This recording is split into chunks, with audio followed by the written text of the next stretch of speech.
Welcome, dreamer. Before we begin tonight's gentle journey into rest, I want to take just a moment to thank you for being here. If you enjoy these calming sleep stories and they help bring peace to your nights, please consider supporting the channel by liking this video, subscribing, or sharing it with someone you care about. Your support helps keep this cozy space glowing for all who need it. Now, let's settle in. Take a deep breath in and exhale slowly. Let the day begin to melt away. You're safe here. You're held. And you don't have to do anything except relax. Tonight, we'll drift into a world where starlight dances across a quiet lake, where the air is cool and clean, and the only sound is the soft ripple of water beneath your boat. With every breath, we'll go deeper into stillness, gently floating, gently dreaming. Let's begin tonight's bedtime stories.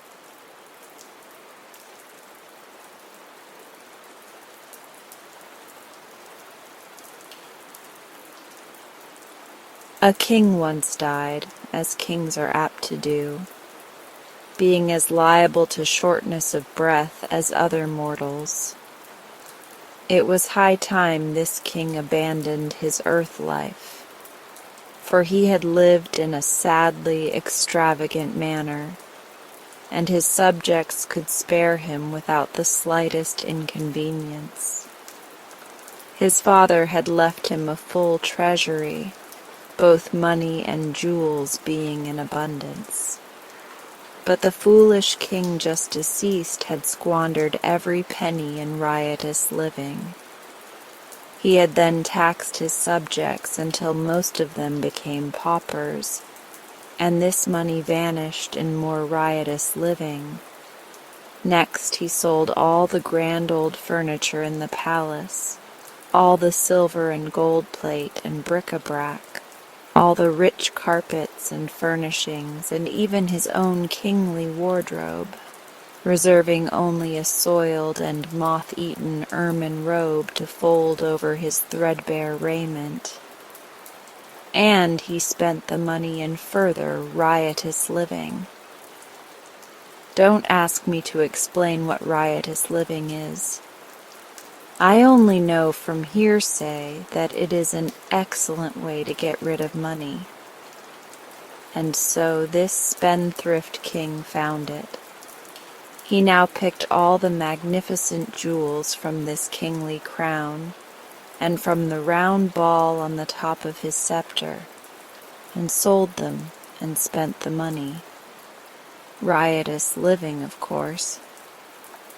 But at last he was at the end of his resources.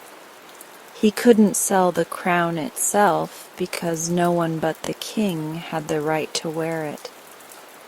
Neither could he sell the royal palace because only the king had the right to live there. So, finally, he found himself reduced to a bare palace, containing only a big mahogany bedstead that he slept in, a small stool on which he sat to pull off his shoes, and the moth-eaten ermine robe. In this strait he was reduced to the necessity of borrowing an occasional dime from his chief counselor, with which to buy a ham sandwich. And the chief counselor hadn't many dimes. One who counseled his king so foolishly was likely to ruin his own prospects as well. So the king, having nothing more to live for, died suddenly and left a 10-year-old son to inherit the dismantled kingdom, the moth-eaten robe, and the jewel-stripped crown. No one envied the child, who had scarcely been thought of until he became king himself. Then he was recognized as a personage of some importance, and the politicians and hangers-on, headed by the chief counselor of the kingdom, held a meeting to determine what could be done for him.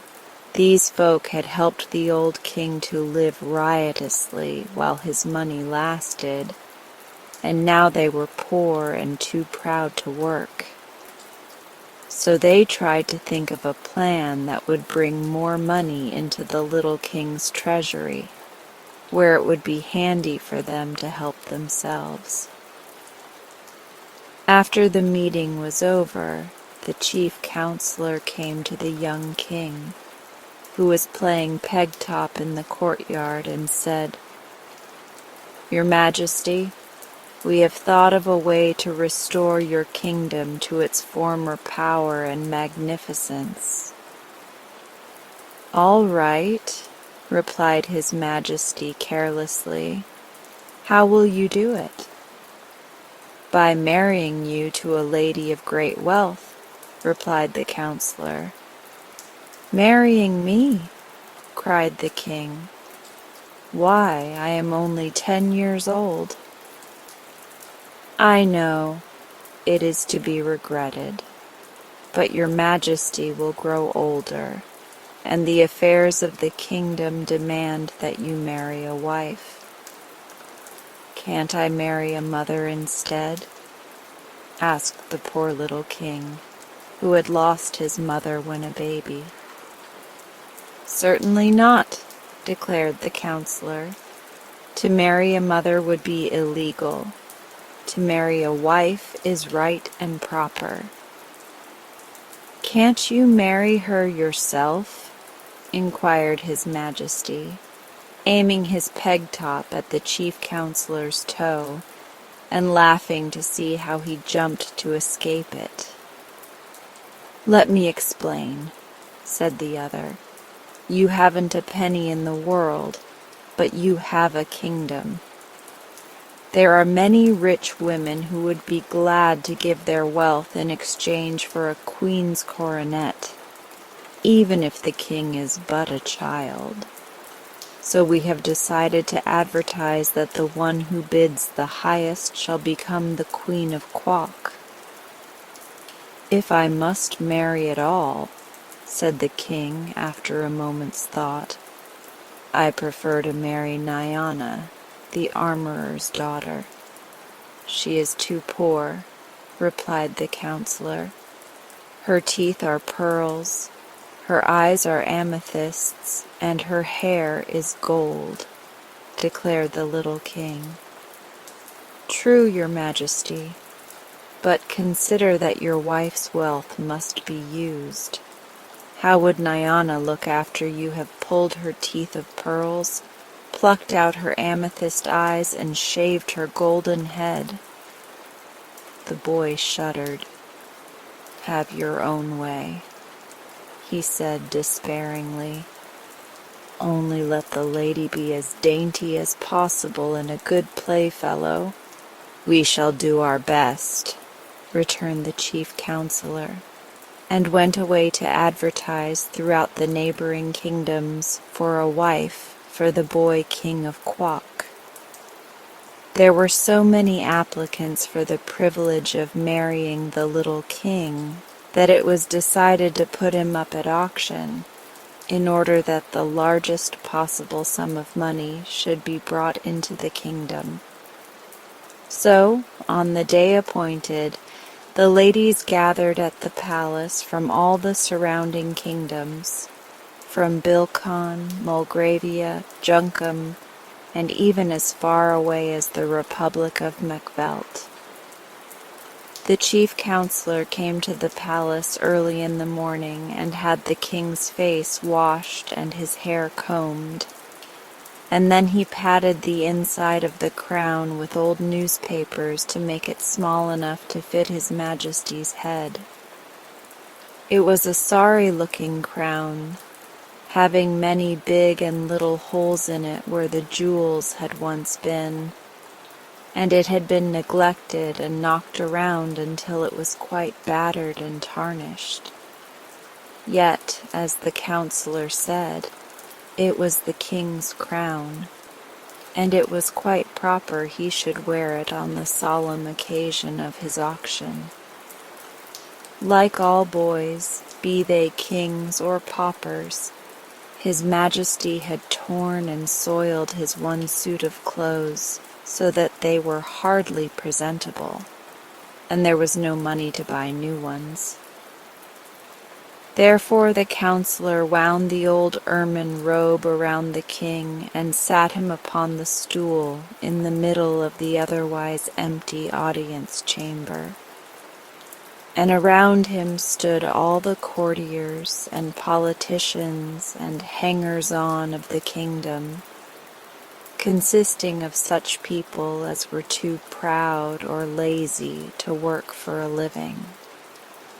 There was a great number of them, you may be sure, and they made an imposing appearance. Then the doors of the audience chamber were thrown open, and the wealthy ladies who aspired to being Queen of Quock came trooping in.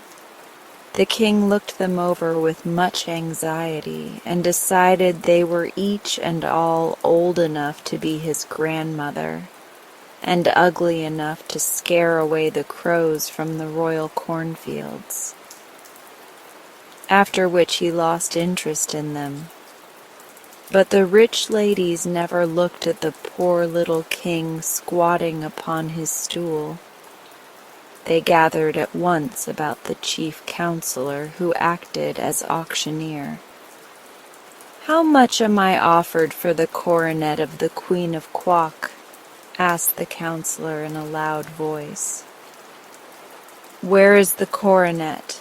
inquired a fussy old lady who had just buried her 9th husband and was worth several millions. "There isn't any coronet at present," explained the chief counselor, "but whoever bids highest will have the right to wear one, and she can then buy it." "Oh," said the fussy old lady, "I see." Then she added, "I'll bid $14. $14,000, cried a sour-looking woman who was thin and tall and had wrinkles all over her skin. Like a frosted apple, the king thought. The bidding now became fast and furious, and the poverty-stricken courtiers brightened up as the sum began to mount into the millions. "He'll bring us a very pretty fortune after all," whispered one to his comrade, "and then we shall have the pleasure of helping him spend it." The king began to be anxious. All the women who looked at all kind-hearted or pleasant had stopped bidding for lack of money, and the slender old dame with the wrinkles seemed determined to get the coronet at any price, and with it the boy husband. This ancient creature finally became so excited that her wig got crosswise of her head, and her false teeth kept slipping out, which horrified the little king greatly, but she would not give up. At last the chief counselor ended the auction by crying out, "Sold to Marianne Brzezinski de la Porcus for $3,900,624.16. And the sour-looking old woman paid the money in cash and on the spot, which proves this is a fairy story. The king was so disturbed at the thought that he must marry this hideous creature that he began to wail and weep, whereupon the woman boxed his ears soundly. But the counselor reproved her for punishing her future husband in public, saying, "You are not married yet, Wait until tomorrow, after the wedding takes place. Then you can abuse him as much as you wish. But at present we prefer to have people think this is a love match." The poor king slept but little that night, so filled was he with terror of his future wife. Nor could he get the idea out of his head that he preferred to marry the armorer's daughter, who was about his own age. He tossed and tumbled around upon his hard bed until the moonlight came in at the window and lay like a great white sheet upon the bare floor.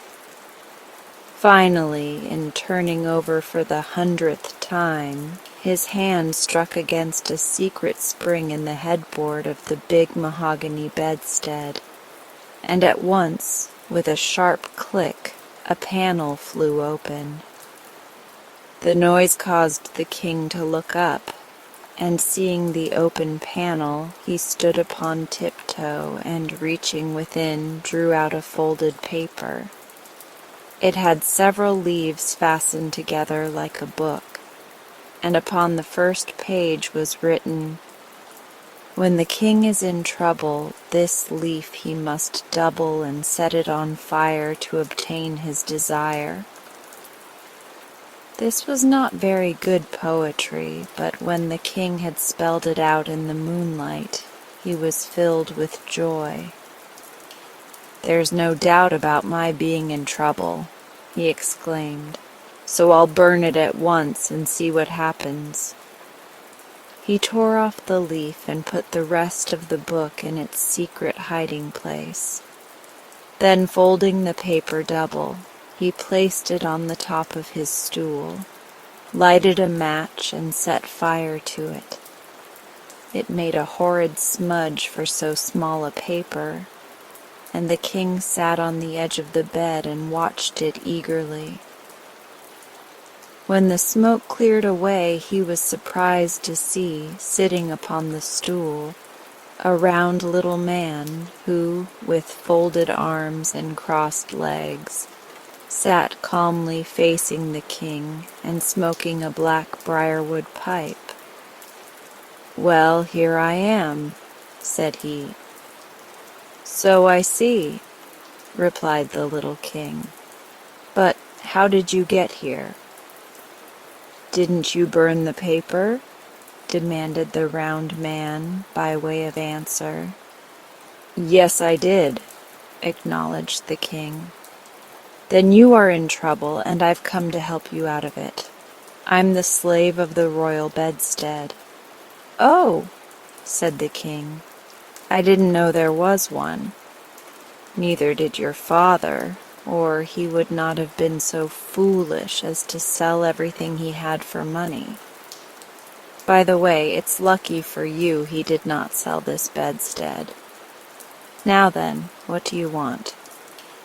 "I'm not sure what I want," replied the king, "but I know what I don't want, and that is the old woman who is going to marry me."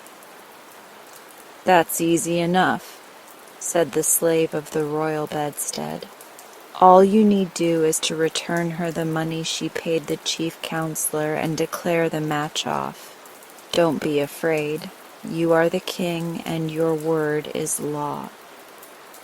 "To be sure," said the Majesty, "but I am in great need of money. How am I going to live if the chief counselor returns to Marianne Brzezinski her millions?" "Phoo! That's easy enough," again answered the man, and putting his hand in his pocket, he drew out and tossed to the king an old-fashioned leather purse. "Keep that with you," said he, "and you will always be rich, for you can take out of the purse as many 25-cent silver pieces as you wish, one at a time. No matter how often you take one out, another will instantly appear in its place within the purse." "Thank you," said the king gratefully. "You have rendered me a rare favor.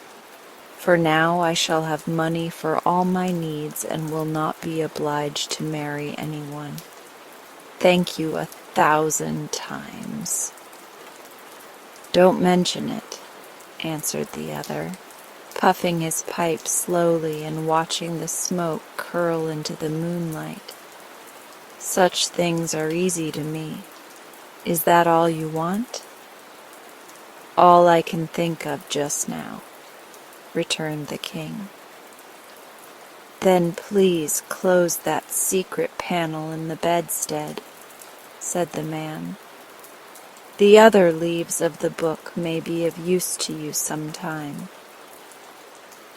The boy stood upon the bed as before, and reaching up, closed the opening so that no one else could discover it.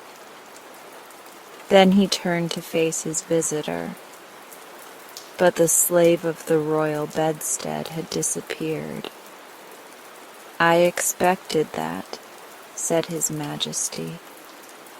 "Yet I am sorry he did not wait to say goodbye."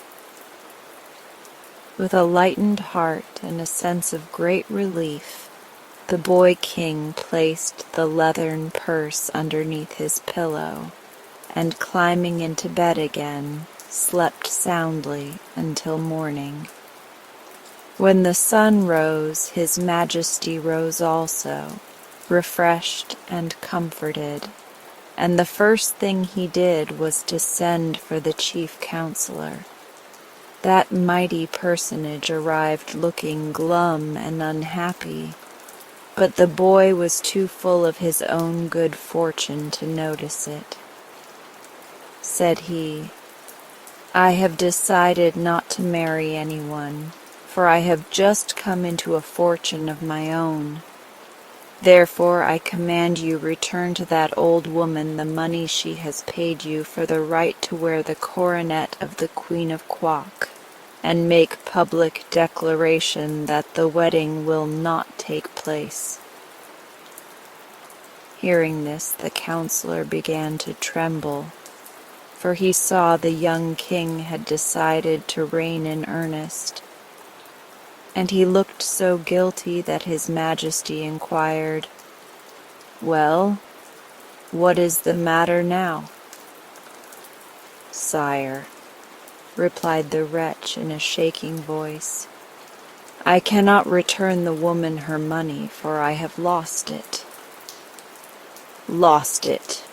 cried the king in mingled astonishment and anger. "Even so, your majesty.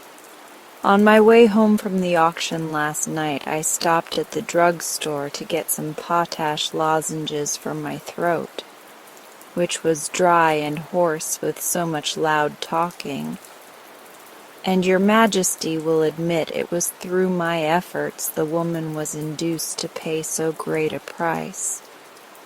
Well, going into the drug-store, I carelessly left the package of money lying on the seat of my carriage, and when I came out again it was gone, nor was the thief anywhere to be seen." "Did you call the police?" asked the king. "Yes, I called, but they were all on the next block, and although they have promised to search for the robber, I have little hope they will ever find him." The king sighed. "What shall we do now?" he asked.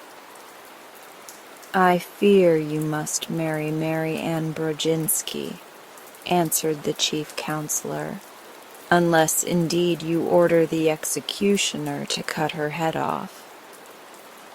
"That would be wrong," declared the king. "The woman must not be harmed, and it is just that we return her money, for I will not marry her under any circumstances."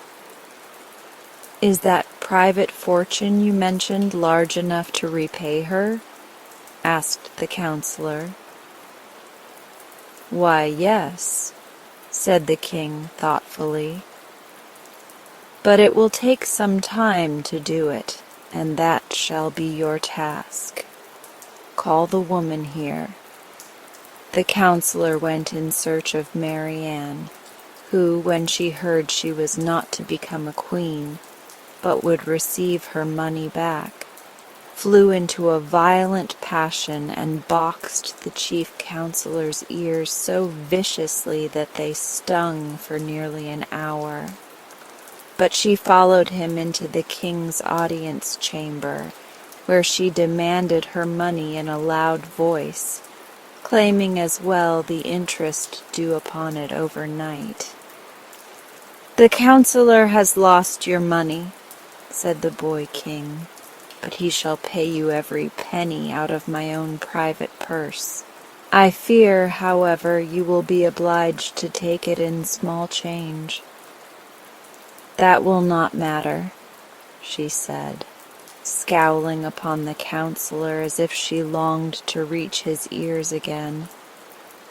"I don't care how small the change is so long as I get every penny that belongs to me, and the interest. Where is it?" "Here," answered the king, handing the counselor the leathern purse. "It is all in silver quarters, and they must be taken from the purse one at a time. But there will be plenty to pay your demands, and to spare."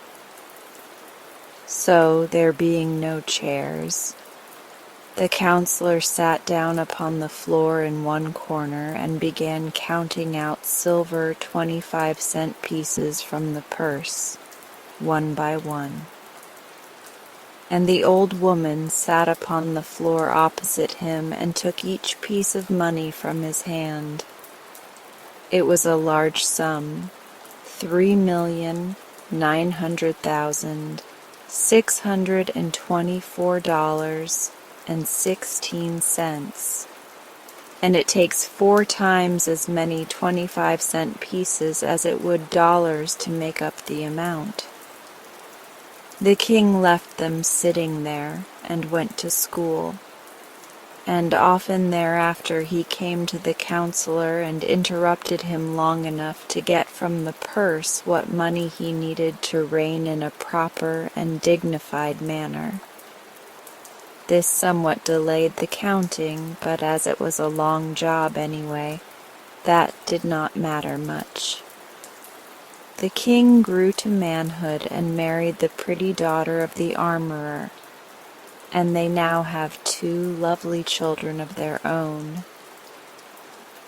Once in a while they go into the big audience chamber of the palace and let the little ones watch the aged, hoary-headed counselor count out silver 25-cent pieces to a withered old woman who watched his every movement to see that he does not cheat her. It is a big sum, $3,900,624.16 in 25-cent pieces. But this is how the counselor was punished for being so careless with the woman's money. And this is how Mary Ann Brodzinski de la Porcus was also punished for wishing to marry a 10-year-old king in order that she might wear the coronet of the Queen of Quock.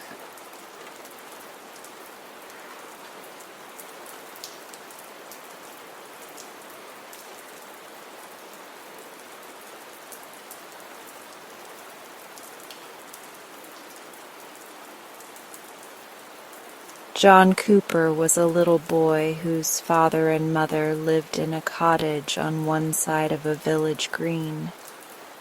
He was his parents' only child, so that he had no brothers nor sisters to play with. But he had a dog of which he was very fond, and he used sometimes to play with other children on the green. Tom Jones was one of the boys that played with John Cooper. One day he asked John Cooper to go for a long walk with him instead of going to school. John at first would not consent, but at last he gave way and went with Tom, taking Carlo with him. There was a pretty stream of water that ran along one side of the green, and then passed through a wood in a winding course. In some places it was rather broad and deep, and in other places it was shallow and ran murmuring over the stones at the bottom. Tom said that it would be very pleasant to go along the stream, sometimes on one side, and sometimes on the other, far into the wood, and to look for birds' nests. The sun was shining very brightly, the trees were in full leaf, the grass was thick and green, sweet flowers were blooming on all sides. Butterflies and dragonflies sported in the sunshine, and birds were singing on every bush and tree. All things seemed to be joyful, and the two boys started off briskly, with Carlo after them. But of this party, the only one that was truly happy was Carlo. He had nothing to do but to obey his master, and this he had done when John had called him away from his home. John tried to raise his own spirits, and ran and jumped about and romped with Carlo. But he could not forget that he had done wrong, that he ought to have been at school, and that he should grieve his kind parents when they knew what he was now doing. The thought of this would come into his mind, and kept him from being happy. As for Tom Jones, he seemed merry enough, though he not only knew that he was doing wrong himself, but that he had led John into mischief. He tried to forget this, and laughed and shouted with all his might. But it was in vain, and he had bitter feelings at the bottom of his heart all the time. They went on rambling till they had got more than a mile into the wood. The stream here was wide and deep. On one side of it there grew an old willow, and in one of the branches of this they saw a wren's nest. As Tom was the stronger boy of the two, it was agreed that he should help John up to the branch, so that he might reach the nest. John got upon the branch, and he had put out his hand to take hold of the nest, when the branch broke off, and down he fell into the water. Tom laughed at this, for he knew that the stream was not deep enough to drown him, but Carlo rushed in and dragged his master by the clothes towards the bank. John scrambled out, but he was covered with mud. Tom helped him to take off his clothes and clean off the mud and dry them, but with all they could do, John was still in a sad mess. And as it was now late in the day, he turned to go home with a heavy heart. When he reached the cottage, he found his father and mother in great alarm, as they could not think what had become of him. When they found out what had taken place, their alarm was changed into grief, on account of the son whom they loved so much, having done wrong. John himself cried a great deal, and said that he was more vexed because he had caused them grief than he should have been, if they had scolded and whipped him. His mother told him that she left it to his own heart to scold him, and that he should go to his bedroom and pray to God on his knees to forgive him, as she had taught him to pray. John did as she bade him, and he prayed to God with all his heart. He then went to sleep with a quiet mind, and when he awoke the next morning, he prayed again that God would give him strength to do his duty, and to stand firm when he should be tempted again, as he had been by Tom Jones. He then read a chapter in the Bible to his mother and went to school. His master kept him in and gave him only a piece of bread and a cup of water for dinner. But he did not suffer nearly so much from this as he had done from having grieved his dear parents. For he had before this been brought to repent, and he felt that God and his father and mother had forgiven him. John Cooper never again grieved his father and mother by doing wrong, and never forgot the lesson he had learned when Tom Jones led him astray as long as he lived. When John Cooper became a man, there were bad times, and he could not get a living at the trade to which he had been brought up. So he went for a horse soldier, and before he went, his father and mother gave him their blessing, and he prayed with all his heart that God would bless the old people and preserve them, and said he would let them have as much of his pay as ever he could. It was a sad day for him and his parents when he went away. They had never been parted for so long a time before, and he was now going to India, from whence he could not return for some years. But they could not help it. So they all said that it was God's will that they should part, and it was their duty to bear it as well as they could. After John was gone, the old people never missed a day, but they prayed to God to keep their son, both in his soul and body, from all evil. They were very poor, and were now too old to work much. But with what they got of John's pay, they had enough just to live upon, and above all they had thankful hearts, which made them happy. Yet they often wished for John's return. Sometimes, too, they were fearful lest he should be killed or wounded in the wars. But when they felt thus, they always tried to put their trust in God. When John had been away 10 years, he came back one day, safe and sound, as his father and mother were standing at the door of the cottage.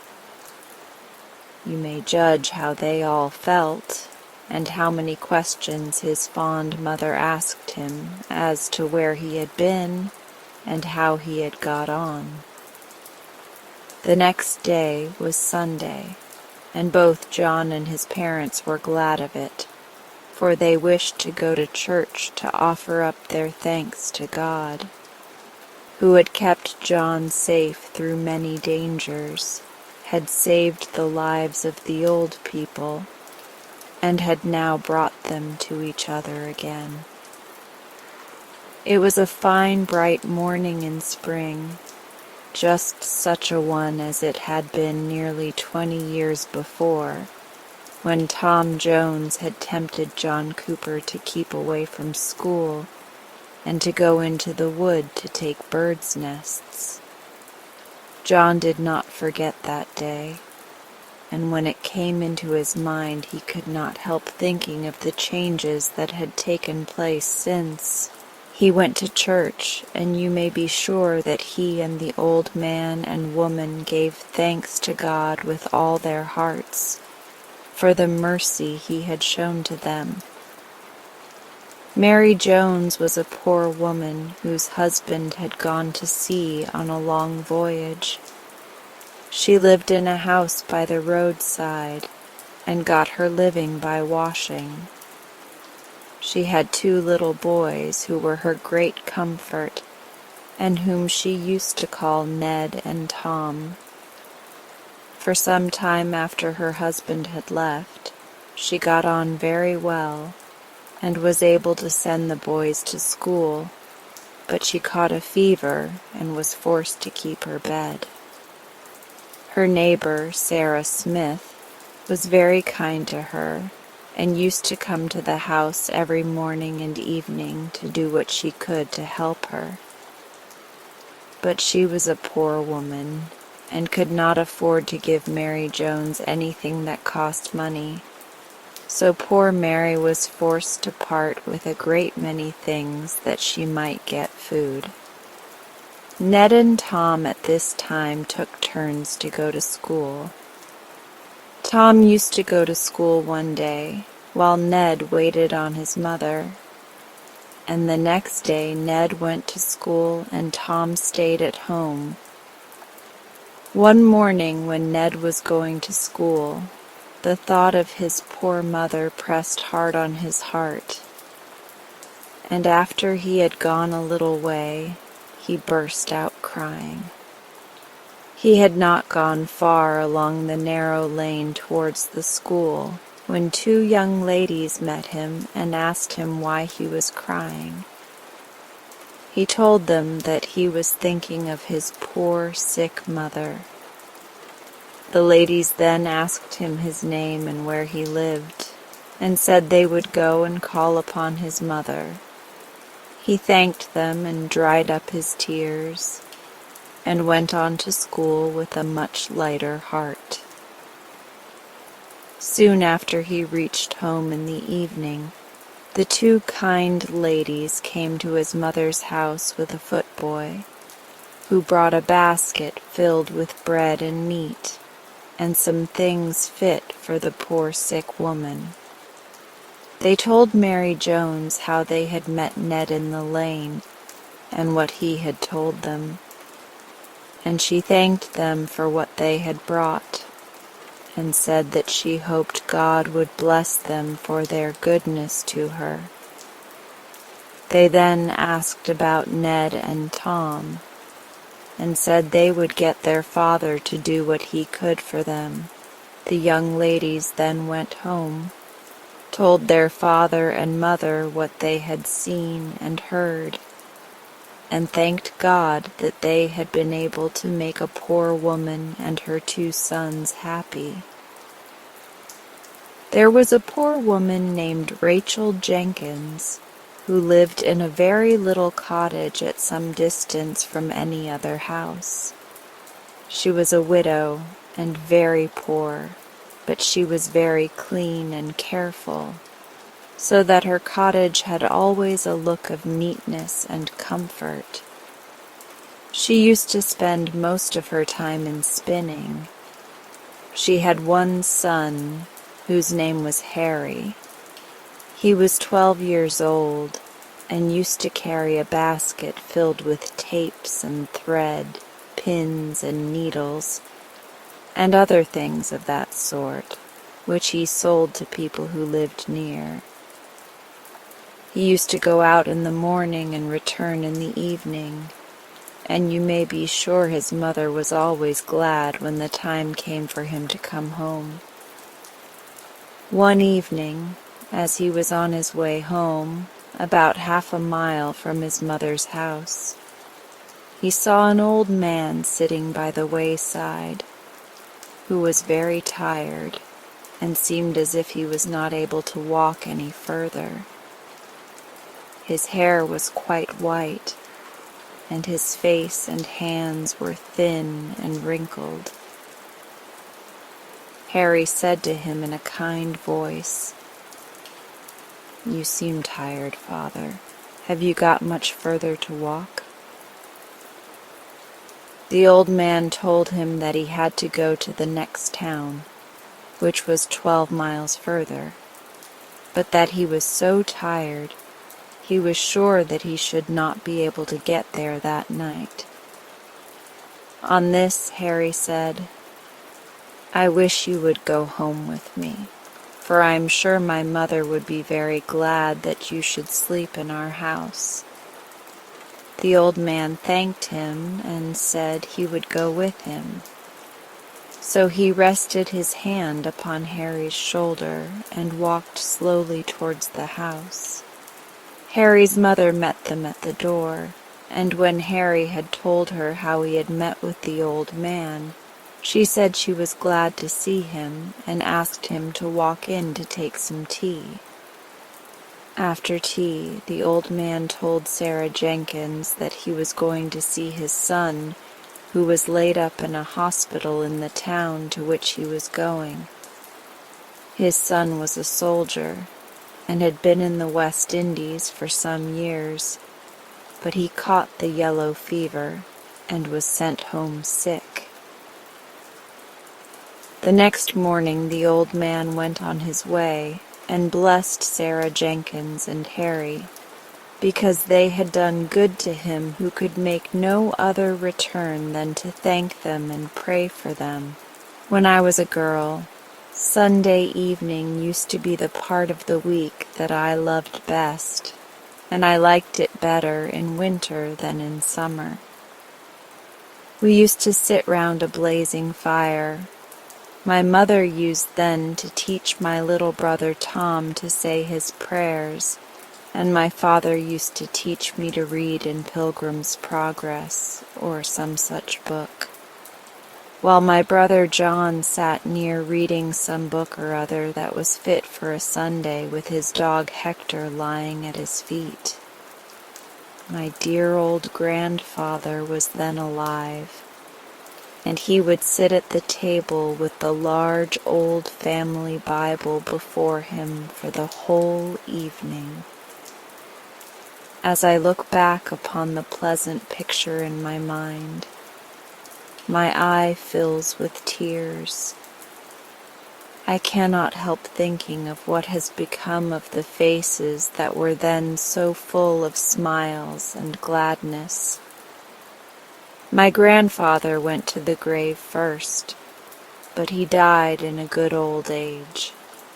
And though we mourned to lose him whom we had all loved so much, we could not help feeling that it was a happy change for him, as he could hardly see or hear.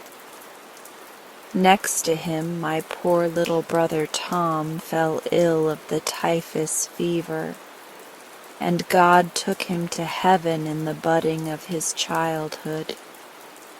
Only a year or two ago, my father gave me his dying blessing and was then a very old man. My mother now survives, though very old, and my two sisters, Mary and Elizabeth, who were then lively girls, are living and are the mothers of families. My brother John, a middle-aged man, is the captain of a ship, being now far away on a voyage, and he has left behind him a wife and 2 boys, the youngest of whom is as old as he was at the time I have spoken of. I am almost an old woman, though on these happy evenings that I was speaking of, I was the youngest but one. You, my little friends, will perhaps some day have to look back upon such changes as I have seen. The thought that they will come upon you need not make you sad, but it should make you good, and cause you to resolve to do your duty and to serve God.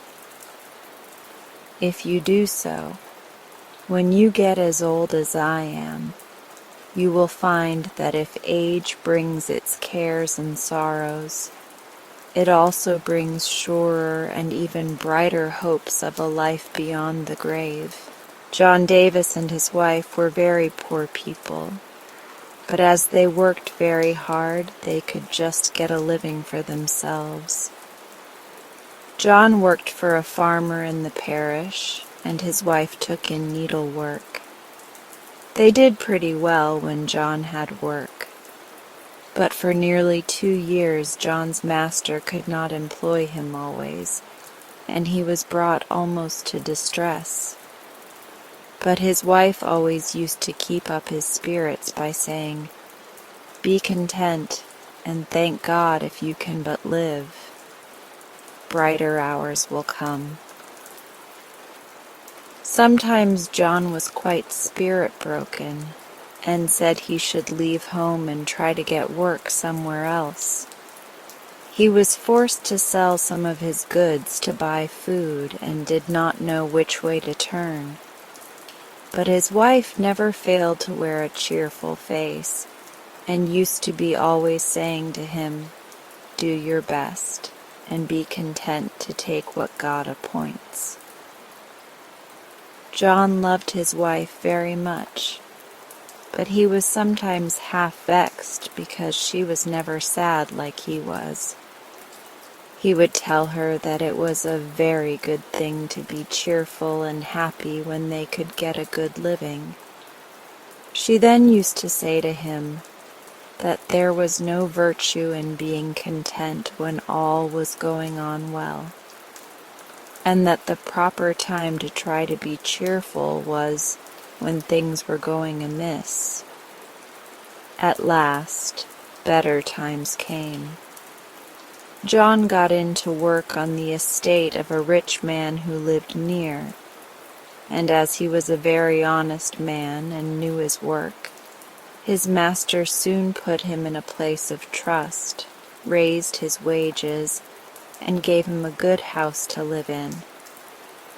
John had by this time got 5 children, and he could no longer deny that he had reason enough to be a happy man. You may see him and his wife and children in the picture, enjoying a fine summer's evening in front of their house. I knew John when I was young, and he was always ready to say how much was due to his good wife.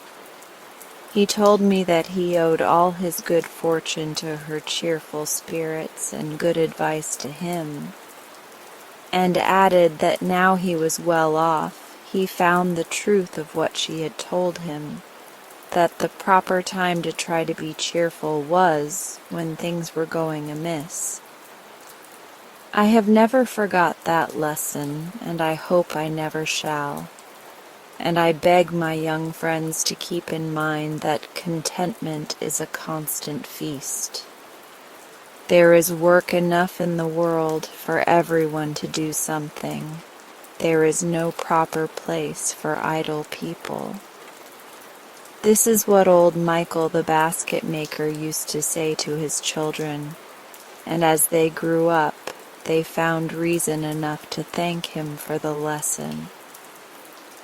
Michael had been a sailor in his youth, but when he married, he settled in a country place and took up the trade of a basket maker. At first he could hardly get money enough to buy rods, but by working very hard, he soon got money and credit too. No one in the village was now up before Michael, and most people went to bed before he left off work. Small as was the sum of money that he could earn in a week, he would always put by something, if it was but a penny. Every month he put these savings into the savings bank, and in the course of the first 6 years, he found he had got 25 pounds. By this time he had got 2 children, and the eldest was old enough to learn to read. She used to sit by him with her book as he worked, and he taught her when she wanted help. His wife was in the meantime doing something in the house, or working for some of the farmers who lived near. Michael now bought a cow and 2 pigs and made some profit by them.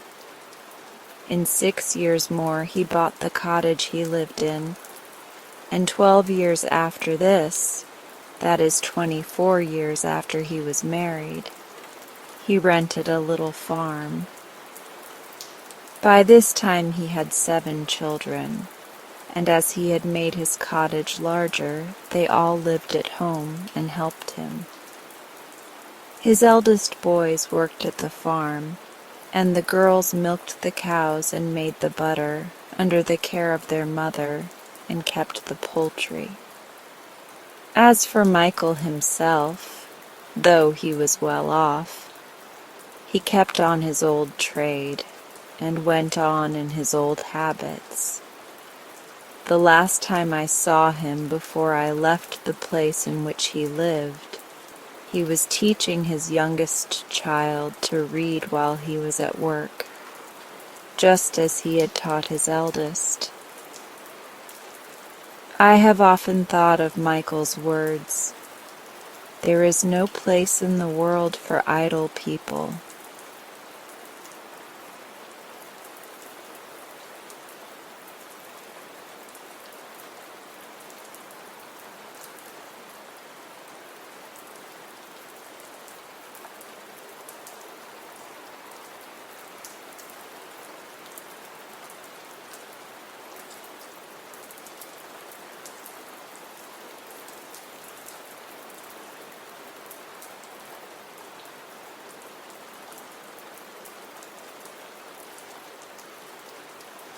The king of the polar bears lived among the icebergs in the far north country. He was old and monstrous big. He was wise and friendly to all who knew him. His body was thickly covered with long white hair that glistened like silver under the rays of the midnight sun. His claws were strong and sharp, that he might walk safely over the smooth ice or grasp and tear the fishes and seals upon which he fed. The seals were afraid when he drew near and tried to avoid him, but the gulls, both white and gray, loved him because he left the remnants of his feasts for them to devour. Often his subjects, the polar bears, came to him for advice when ill or in trouble, but they wisely kept away from his hunting grounds, lest they might interfere with his sport and arouse his anger. The wolves, who sometimes came as far north as the icebergs, whispered among themselves that the king of the polar bears was either a magician or under the protection of a powerful fairy, for no earthly thing seemed able to harm him. He never failed to secure plenty of food, and he grew bigger and stronger day by day and year by year. Yet the time came when this monarch of the north met man, and his wisdom failed him. He came out of his cave among the icebergs one day, and saw a boat moving through the strip of water which had been uncovered by the shifting of the summer ice. In the boat were men. The great bear had never seen such creatures before, and therefore advanced toward the boat, sniffing the strange scent with aroused curiosity, and wondering whether he might take them for friends or foes, food or carrion. When the king came near the water's edge, a man stood up in the boat, and with a queer instrument made a loud bang. The polar bear felt a shock. His brain became numb, his thoughts deserted him, his great limbs shook and gave way beneath him, and his body fell heavily upon the hard ice. That was all he remembered for a time. When he awoke, he was smarting with pain on every inch of his huge bulk, for the men had cut away his hide with its glorious white hair and carried it with them to a distant ship. Above him circled thousands of his friends, the gulls, wondering if their benefactor were really dead and it was proper to eat him. But when they saw him raise his head and groan and tremble, they knew he still lived. And one of them said to his comrades, "The wolves were right. The king is a great magician, for even men cannot kill him, but he suffers for lack of covering. let us repay his kindness to us by each giving him as many feathers as we can spare." This idea pleased the gulls. One after another they plucked with their beaks the softest feathers from under their wings, and flying down, dropped then gently upon the body of the king of the polar bears. Then they called to him in a chorus, "Courage, friend! Our feathers are as soft and beautiful as your own shaggy hair. They will guard you from the cold winds and warm you while you sleep. Have courage then, and live." And the king of the polar bears had courage to bear his pain, and lived and was strong again. The feathers grew as they had grown upon the bodies of the birds, and covered him as his own hair had done. Mostly they were pure white in color, but some from the gray gulls gave his majesty a slight mottled appearance. The rest of that summer and all through the 6 months of night, the king left his icy cavern only to fish or catch seals for food. He felt no shame at his feathery covering, but it was still strange to him, and he avoided meeting any of his brother bears. During this period of retirement he thought much of the men who had harmed him, and remembered the way they had made the great bang, and he decided it was best to keep away from such fierce creatures. Thus he added to his store of wisdom. When the moon fell away from the sky and the sun came to make the icebergs glitter with the gorgeous tintings of the rainbow, 2 of the polar bears arrived at the king's cavern to ask his advice about the hunting season. But when they saw his great body covered with feathers instead of hair, they began to laugh, and one said, "Our mighty king has become a bird. Who ever before heard of a feathered polar bear?" Then the king gave way to wrath. He advanced upon them with deep growls and stately tread, and with one blow of his monstrous paw stretched the mocker lifeless at his feet. The other ran away to his fellows and carried the news of the king's strange appearance. The result was a meeting of all the polar bears upon a broad field of ice, where they talked gravely of the remarkable change that had come upon their monarch. "He is in reality no longer a bear," said one, "nor can he justly be called a bird, but he is half bird and half bear, and so unfitted to remain our king." "Then who shall take his place?" asked another. "He who can fight the bird bear and overcome him," answered an aged member of the group. "Only the strongest is fit to rule our race." There was silence for a time, but at length a great bear moved to the front and said, "I will fight him. Woof, the strongest of our race, and I will be king of the polar bears." The others nodded assent and dispatched a messenger to the king to say he must fight the great wolf and master him or resign his sovereignty. "For a bear with feathers," added the messenger, "is no bear at all, and the king we obey must resemble the rest of us." "I wear feathers because it pleases me," growled the king. "Am I not a great magician? But I will fight nevertheless, and if Wolf masters me, he shall be king in my stead." Then he visited his friends, the gulls, who were even then feasting upon the dead bear, and told them of the coming battle. "I shall conquer," he said proudly. "Yet my people are in the right, for only a hairy one like themselves can hope to command their obedience."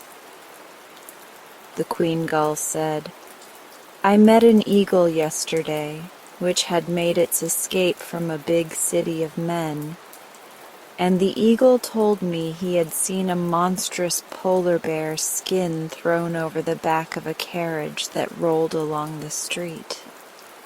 That skin must have been yours, O king, and if you wish I will send 100 of my gulls to the city to bring it back to you." "Let them go," said the king gruffly, and the 100 gulls were soon flying rapidly southward. For 3 days they flew straight as an arrow, until they came to scattered houses, to villages, and to cities. Then their search began. The gulls were brave and cunning and wise. Upon the 4th day they reached the great metropolis, and hovered over the streets until a carriage rolled along with a great white bear robe thrown over the back seat. Then the birds swooped down, the whole 100 of them, and seizing the skin in their beaks flew quickly away. They were late. The king's great battle was upon the 7th day, and they must fly swiftly to reach the polar regions by that time. Meanwhile, the bird bear was preparing for his fight. He sharpened his claws in the small crevasses of the ice. He caught a seal and tested his big yellow teeth by crunching its bones between them. And the queen gull set her band to pluming the king bear's feathers until they lay smoothly upon his body. But every day they cast anxious glances into the southern sky, watching for the 100 gulls to bring back the king's own skin. The 7th day came, and all the polar bears in that region gathered around the king's cavern. Among them was Woof, strong and confident of his success. "The bird bear's feathers will fly fast enough when I get my claws upon him," he boasted, and the others laughed and encouraged him. The king was disappointed at not having recovered his skin, but he resolved to fight bravely without it. He advanced from the opening of his cavern with a proud and kingly bearing, and when he faced his enemy, he gave so terrible a growl that Woof's heart stopped beating for a moment, and he began to realize that a fight with the wise and mighty king of his race was no laughing matter. After exchanging 1 or 2 heavy blows with his foe, Woof's courage returned, and he determined to dishearten his adversary by bluster. "Come nearer, bird bear," he cried. "Come nearer that I may pluck your plumage." The defiance filled the king with rage. He ruffled his feathers as a bird does, till he appeared to be twice his actual size, and then he strode forward and struck Woof so powerful a blow that his skull crackled like an eggshell and he fell prone upon the ground. While the assembled bears stood looking with fear and wonder at their fallen champion, the sky became darkened. 100 gulls flew down from above and dripped upon the king's body a skin covered with pure white hair that glittered in the sun like silver. And behold, the bears saw before them the well-known form of their wise and respected master, and with one accord they bowed their shaggy heads in homage to the mighty king of the polar bears. This story teaches us that true dignity and courage depend not upon outward appearance, but come rather from within. Also that brag and bluster are poor weapons to carry into battle.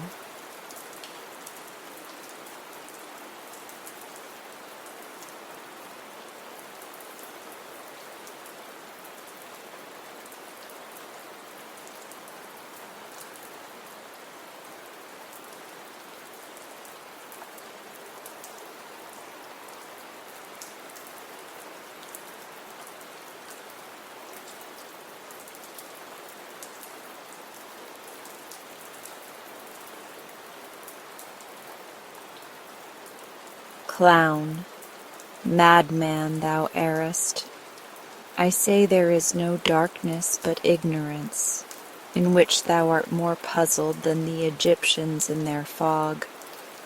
What is the opinion of Pythagoras concerning wild fowl?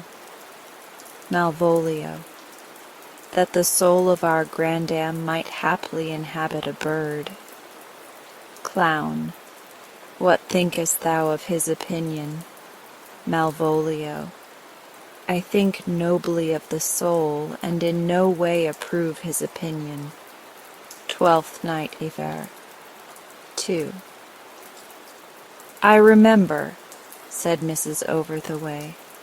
I remember my first visit. That is, I remember the occasion when I and my sister Fatima did, for the first time in our lives, go out visiting without our mother or any grown-up person to take care of us. Do you remember your mother? Asked Ida. Quite well, my dear, I am thankful to say. The best and kindest of mothers. Was your father alive too? Ida asked with a sigh. The old lady paused, pitying the anxious little face opposite, but Ida went on eagerly. Please tell me what he was like. He was a good deal older than my mother, who had married very early. He was a very learned man. His tastes and accomplishments were many and various, and he was very young-hearted and enthusiastic in the pursuit of them all his life. He was apt to take up one subject of interest after another, and to be for the time completely absorbed in it. And I must tell you that whatever the subject might be, so long as his head was full of it, the house seemed full of it too. It influenced the conversation at meals, the habits of the household, the names of the pet animals, and even of the children.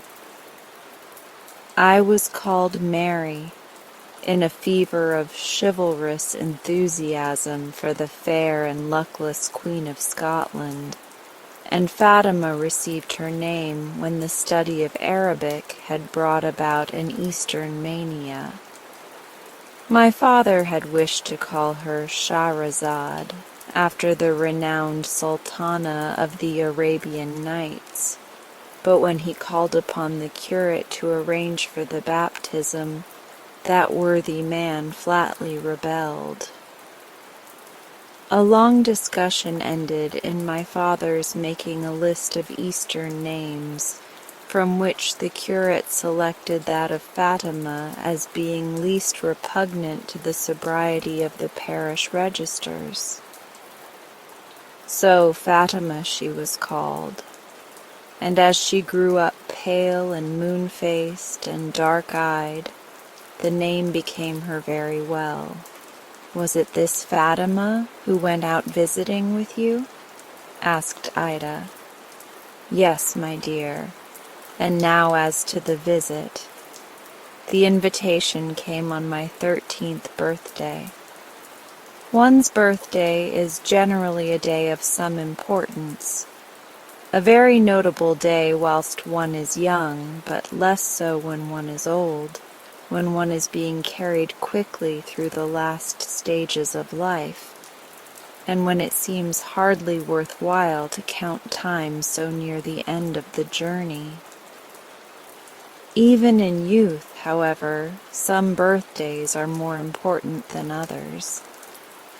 I remember looking forward to my 10th birthday as to a high point of dignity and advancement, and the just pride of the occasion on which I first wrote my age with more figures than one. With similar feelings, I longed to be 13. The being able to write my age with 2 figures had not, after all, shed any special luster upon life. But when I was in my teens, it must feel different somehow. So I thought. Moreover, this birthday was really to bring with it solid advantages. I was now to be allowed to read certain books of a more grown-up character than I had read hitherto, and to sit up till 9 o'clock. I was to wear sandals to my shoes. My hair was henceforth to grow as long as I and the fates would permit, and the skirts of my frocks were to take an inch in the same direction. In 4 more years, I said to Fatima as we sat on the eve of my birthday, discussing its manifold advantages, in 4 more years I shall be grown up. Miss Anstead was introduced at 17. The prospect was illimitable. "Do people always grow much on their birthdays?" asked one of the little ones. I had boasted in the nursery that when I was 13 I should be nearly grown up, and I myself had hardly outlived the idea that on one's birthday one was a year older than on the previous day, and might naturally expect to have made a year's growth during the night. This birthday, however, produced no such striking change. As usual, the presents were charming, the wreath as lovely as Fatima's deft fingers could make it, the general holiday and pleasure-making almost too much of a good thing. Otherwise, there was little to mark it from other days in the year. Towards evening, we were all sitting on the grass, the boys with their heads on the sisters' laps, and there had been an outcry for a story, to which no one had responded, partly perhaps because the exquisite air of evening seemed a sufficient delight, the stillness too profound to be lightly disturbed. We had remained for some time without speaking, and the idea was becoming general among the girls that the boys were napping, when the summer silence was broken by the distant footfalls of a horse upon the high road. "Trotting," observed one of the supposed sleepers. We were not, as a family, given to explanations, and we drew a few more breaths of the evening air in silence. Then someone said, "We might make a story out of that and fancy all sorts of things. Who is it? Where does he come from, and where is he going to?" "It is a messenger from the seat of war," drawled the boy in my lap without moving. Then lifting his curly head for a moment, he cried, "To horse! Gentlemen, to horse! The enemy will be at Carter's Mill by midnight." There was a pause. The solitary footfalls came nearer through the evening mists, and a small brother, of a quaint turn of mind, much given to the study of the historical portions of the Old Testament, sat up and said slowly, "It is one of Job's messengers. The Chaldeans made out 3 bands and fell upon the camels and have carried them away, yea, and slain the servants with the edge of the sword, and I only am escaped alone to tell thee." The others' boys laughed, but he lay down again as solemnly as he had risen. "That was a foot messenger," said my boy contemptuously. "It doesn't say so," retorted the small brother. "Well, anyway, the camels had been carried off, so what did he ride upon?" A squabble was imminent. I covered my boy's face with a handkerchief to keep him quiet. "Listen," I said, "it's the post. The mail from the north was stopped on the highway, but he has saved the bags and is riding hard for London. It's—" But the new suggestion was drowned in a general shout of, "It's coming up the lane!" The footfalls had diverged from the main road and were coming up the sandy lane that skirted our wall. The boys lifted their heads, and we sat expectant. There was a pause and a familiar gate click, and then the footfalls broke upon the carriage road close by us. A man in livery, upon a well-groomed horse, nothing more but rather an uncommon sight with us. Moreover, the man and his livery were strange, and the horse looked tired. This event broke up the sitting, and we were strolling up to the house when a maid met us, saying that my mother wished to see me and Fatima. We found my mother sewing, with an opened letter beside her. It was written on one of the large quarto sheets then in use, and it was covered and crossed at every available corner, in a vague, scratchy hand. "I have heard from an old friend of mine, Mary," said my mother.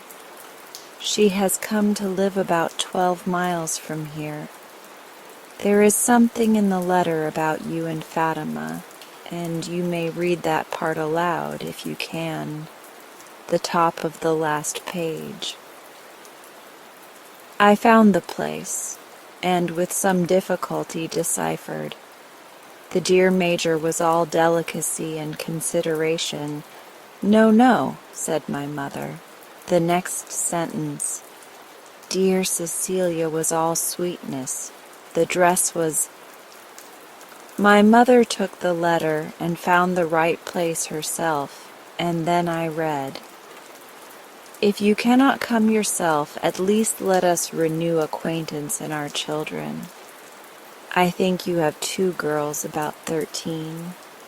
My Lucy, a dear child just 15, feels keenly the loss of her only sister, and some young companions would be a boon, as all our company will be elders.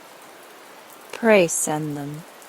They can come by the coach, and shall be met at Durnford at the Elephant and Castle."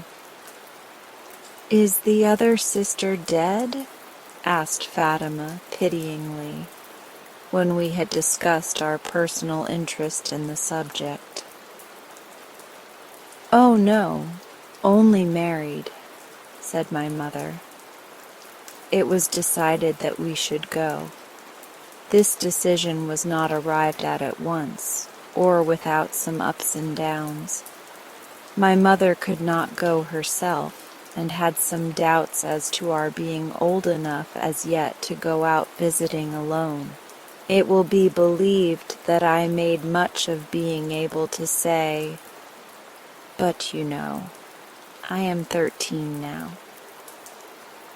Next day in the evening my father was busy in his study, and my mother sat at the open window, with Fatima and me at her feet. The letter of acceptance had been duly sent by the messenger. but she had yet a good deal of advice to give, and some doubts to express. She was one of those people who cannot sit with idle fingers, and as she talked, she knitted. We found it easy enough to sit idle upon two little footstools, listening to the dear kind voice, and watching two little clouds, fragments of a larger group, which had detached themselves and were sailing slowly and alone across the heavens. "They are like us two," Fatima had whispered to me. "Perhaps they are going to see some other clouds." I have observed two things which are apt to befall young people who go out visiting, said my mother as she turned a row in her knitting.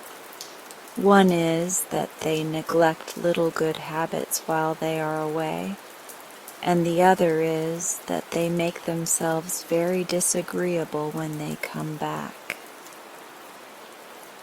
The clouds drifted on, and my mother continued her knitting, arming us with many wise counsels on small matters connected with this great event, to which Fatima and I gratefully gave half our minds, whilst with the other half we made rosy pictures of unparalleled excellence under trying circumstances, by which hereafter we should prove these warnings and counsels to have been, in our case, unnecessary and superfluous.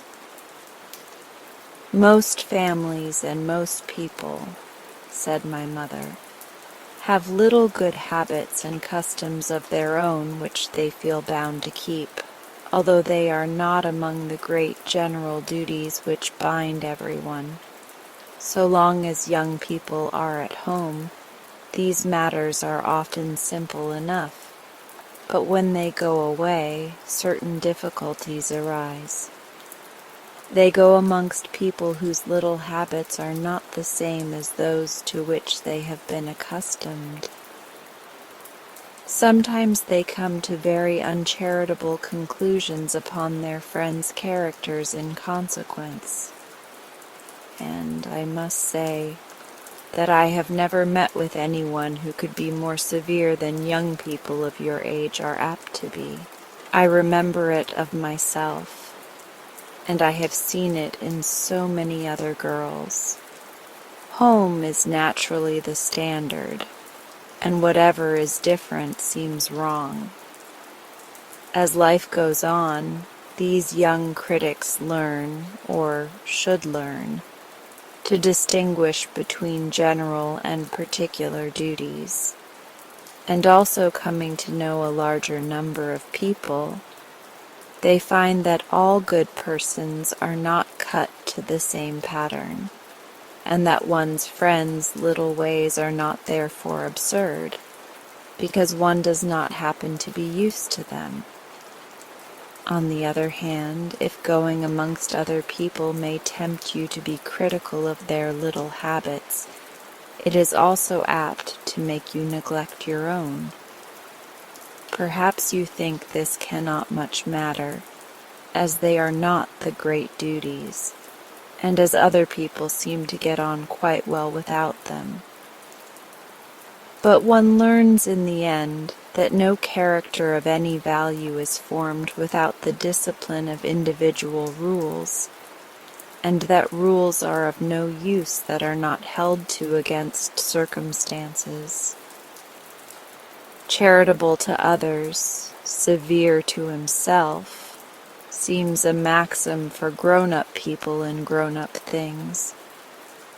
But I believe, my little daughters, that the doubts and difficulties of life begin very early, earlier than they are commonly provided against.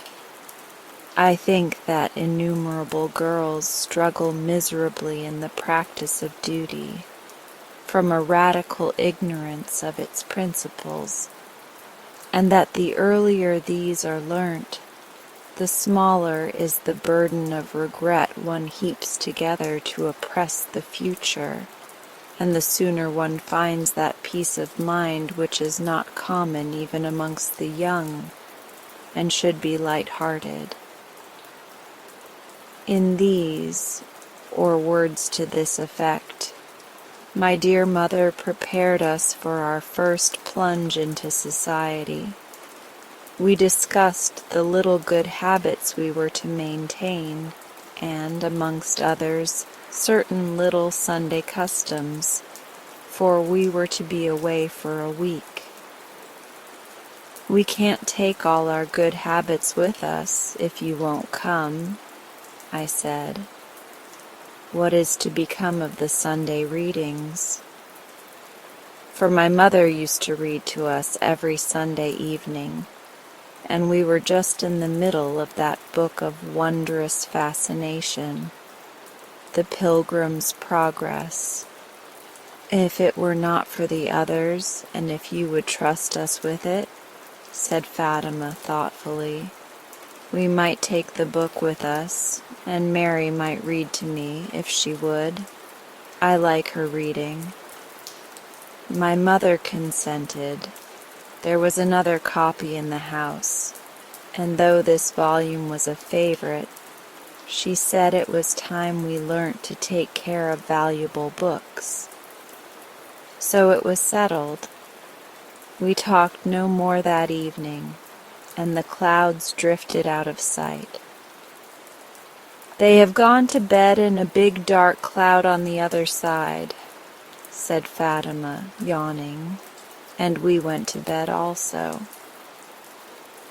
My story wanders, Ida. This is because it is an old woman's tale. Old people of my age become prosy, my dear. They love to linger over little remembrances of youth, and to recall the good counsels of kind voices long silent.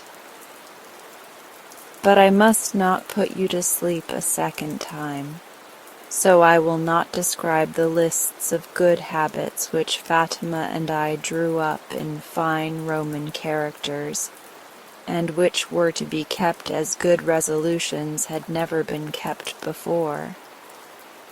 We borrowed the red ink to make them the more impressive to the eye, and unfortunately spilt it. A bad beginning, as many of our rules had reference to tidiness. Neither will I give you the full account of how we packed, how our preparations began at once, and were only stopped by the necessity of setting off when the day arrived, how we emptied all our drawers and cupboards, and disarranged both our bookshelves, and in making ready for the life of order and tidiness we were to live abroad, passed that week at home with our room in such chaos as it had never been before. How we prepared against an amount of spare time. That experience eventually teaches one is not to be found out visiting, and, with this object, took more sewing than we should have performed in a month at home. Books that we had not touched for years, drawings that were fated to be once touched and no more. I will not describe the big box which my father lent to us, nor the joys of packing it, how Fatima's work-box dovetailed with my desk, how the books, not having been chosen with reference to this great event, were of awkward sizes, and did not make comfortable paving for the bottom of the trunk, whilst folded stockings may be called the packer's delight from their usefulness to fill up corners, how, having packed the whole week long, we were barely ready, and a good deal flurried at the last moment, and how we took all our available property with us, and left the key of the trunk behind. Fancy for yourself how the green coach picked us up at the toll bar, and how, as it jingled on, we felt the first qualm of homesickness, and stretching our heads and hands out of the window, waved adieu and kisses innumerable to home, regardless of our fellow traveler in the corner, an old gentleman with a yellow silk handkerchief on his head, who proved in the end a very pleasant companion. I remember that we told him our family history, with minutest particulars, and conjugated 4 regular Latin verbs by his orders, and that he rewarded our confidences and learning with the most clear, the most sweet, the most amber-colored sticks of barley sugar I have ever had the good fortune to meet with. I remember also how, in the warmth of our new friendship, Fatima unveiled to him the future, which, through some joke of my father's, we had laid out for ourselves. I am to marry a sultan, for I am moon-faced, but Mary is to be a linguist, for she has large eyes. Then Miss Mary is not to marry, said the old gentleman with a grim smile. I shook my head in sage disdain. When I am 16, I shall be an Amazon. Precisely what I meant by this I don't think I knew myself, but my dreams were an odd compound of heroic and fairy lore, with a love and ambition for learning that were simply an inheritance. Many a night did I fancy myself master of all the languages of the world, hunting up and down the windy hills in a dress of Lincoln green. I had a mighty contempt for men and a high respect for myself. That was the greatest of my many follies. After these interesting revelations, we had barley sugar all round, and the coach rattled into Durnford. Shall I tell you how we were met at the Elephant and Castle by a footman of most gentlemanlike appearance, his livery excepted, who, with a sagacity which somewhat puzzled us, discovered that we were the young ladies that were expected, and led us to the carriage, firmly opposing my efforts to fulfill the last home orders I had received, to look after the box. How in the carriage we found a lady handsomely dressed in black, who came out to meet us, and seemed so anxious for our comfort and so much interested in our arrival, that we naturally supposed her to be the lady who had invited us, till we discovered that she was a lady's maid, and on arriving found our hostess quite another sort of person, with no appearance at all of being particularly interested in our arrival, which I have since found to be the case with the heads of some other country houses. It was a large house, reminding me of the manor within, but prettier outside. Old and irregularly built, with mullioned windows and odd wings and corners. A glowing, well-kept garden contrasted prettily with the gray stone, and the grounds seemed magnificent to our eyes. We were shown into the drawing-room, where the real lady of the house sat at a dainty writing table, scratching away at a letter that was no doubt as affectionate as the one which my mother had received. She was short-sighted, which seemed to be the case also with most of the other ladies in the room. This, perhaps, was why they stared so hard at us, and then went on with the elaborate pieces of needlework on which all of them were engaged. It seemed to take our hostess a second or two to see us, and another second or two to recall who we were. Then she came forward very kindly, showed us where to sit, and asked after my mother. Whilst I was replying, she crossed to the fireplace and rang the bell, and I felt slightly surprised by her seeming to wish for no further news of her old friend. She asked if we had had a pleasant journey, and Fatima had hardly pronounced a modest yes before she begged we would allow her to finish her letter, and went back to the spindle-legged table. Whilst she scratched, we looked around us. 3 or 4 ladies were in the room, more or less young, more or less pretty, more or less elegantly dressed, and all with more or less elaborate pieces of needlework.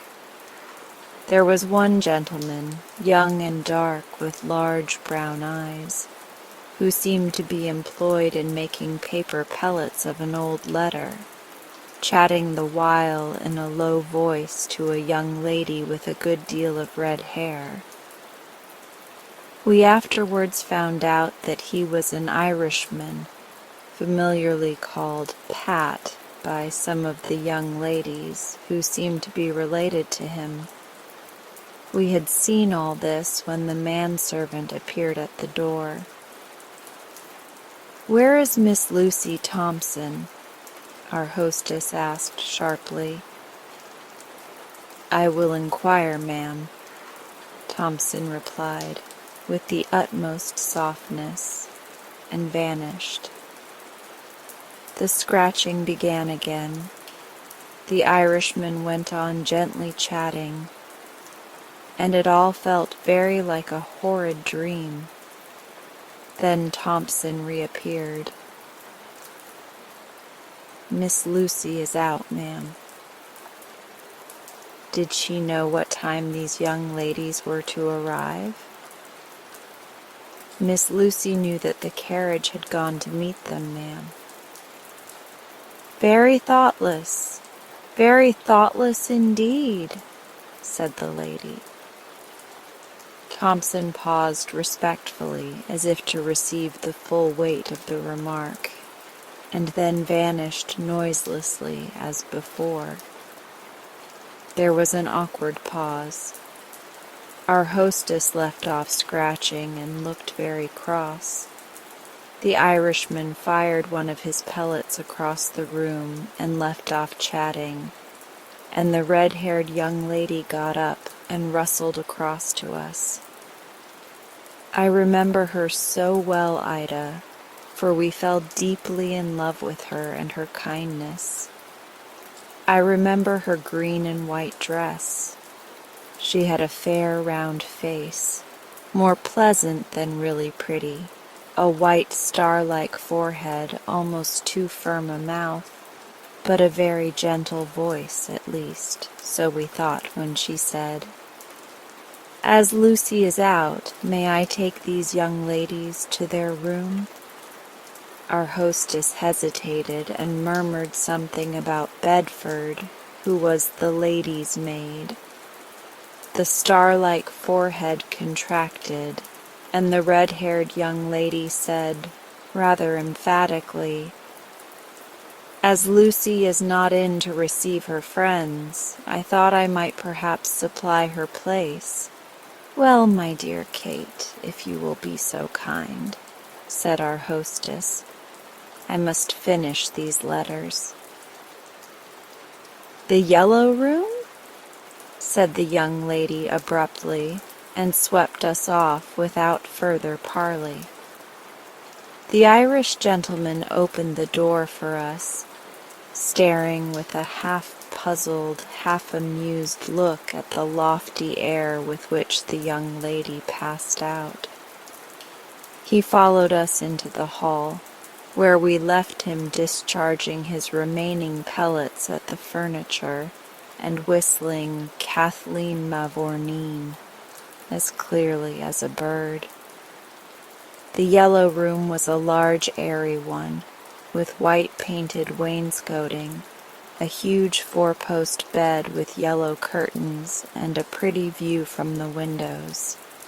In the middle of the floor we saw our box standing in all its dignity, uncorded and ready.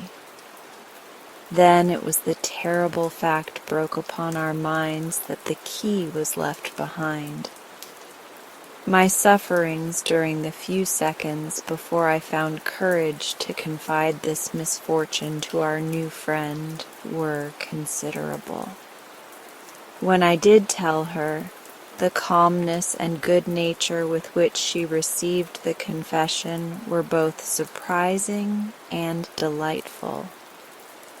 "The lock doesn't look a very uncommon one," she said as she opened the door. "I dare say I may find a key to fit it." "What's the matter?" said a voice outside. It was the Irish gentleman. She explained. "Keys?" said the Irish gentleman. "Got lots in my pocket, besides their being totally unnecessary, as I'm a capital hand at lock-picking. Let me see." With which he slipped in, seeming quite as much at his ease as in the drawing-room, and in another second had squatted upon the floor before our box, where he seemed to be quite as comfortable as in the armchair he had left. Here he poked and fitted and whistled and chatted without a pause. "I've locks and keys to everything I possess," he cheerfully remarked, "and as I never lock up anything, there's no damage done if the keys are left behind, which is a good thing, you see, as I always leave everything everywhere." "Do you make a principle of it?" asked the young lady coldly. "I'm afraid I make a practice of it."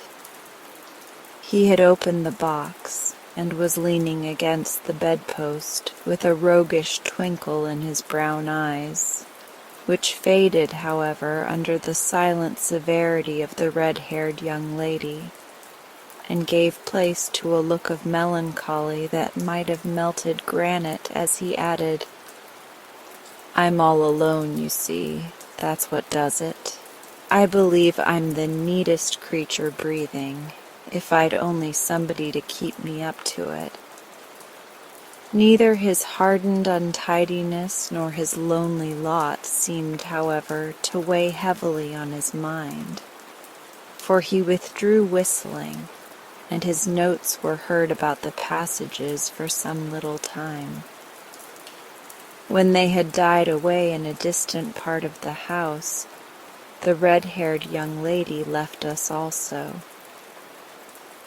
I shall not give you a lengthened account of our unpacking, dear Ida, though it was as enjoyable but less protracted than the packing up had been. How we reveled in the spacious drawers and cupboards, over which we were queens, and how strictly we followed one of our mother's wise counsels.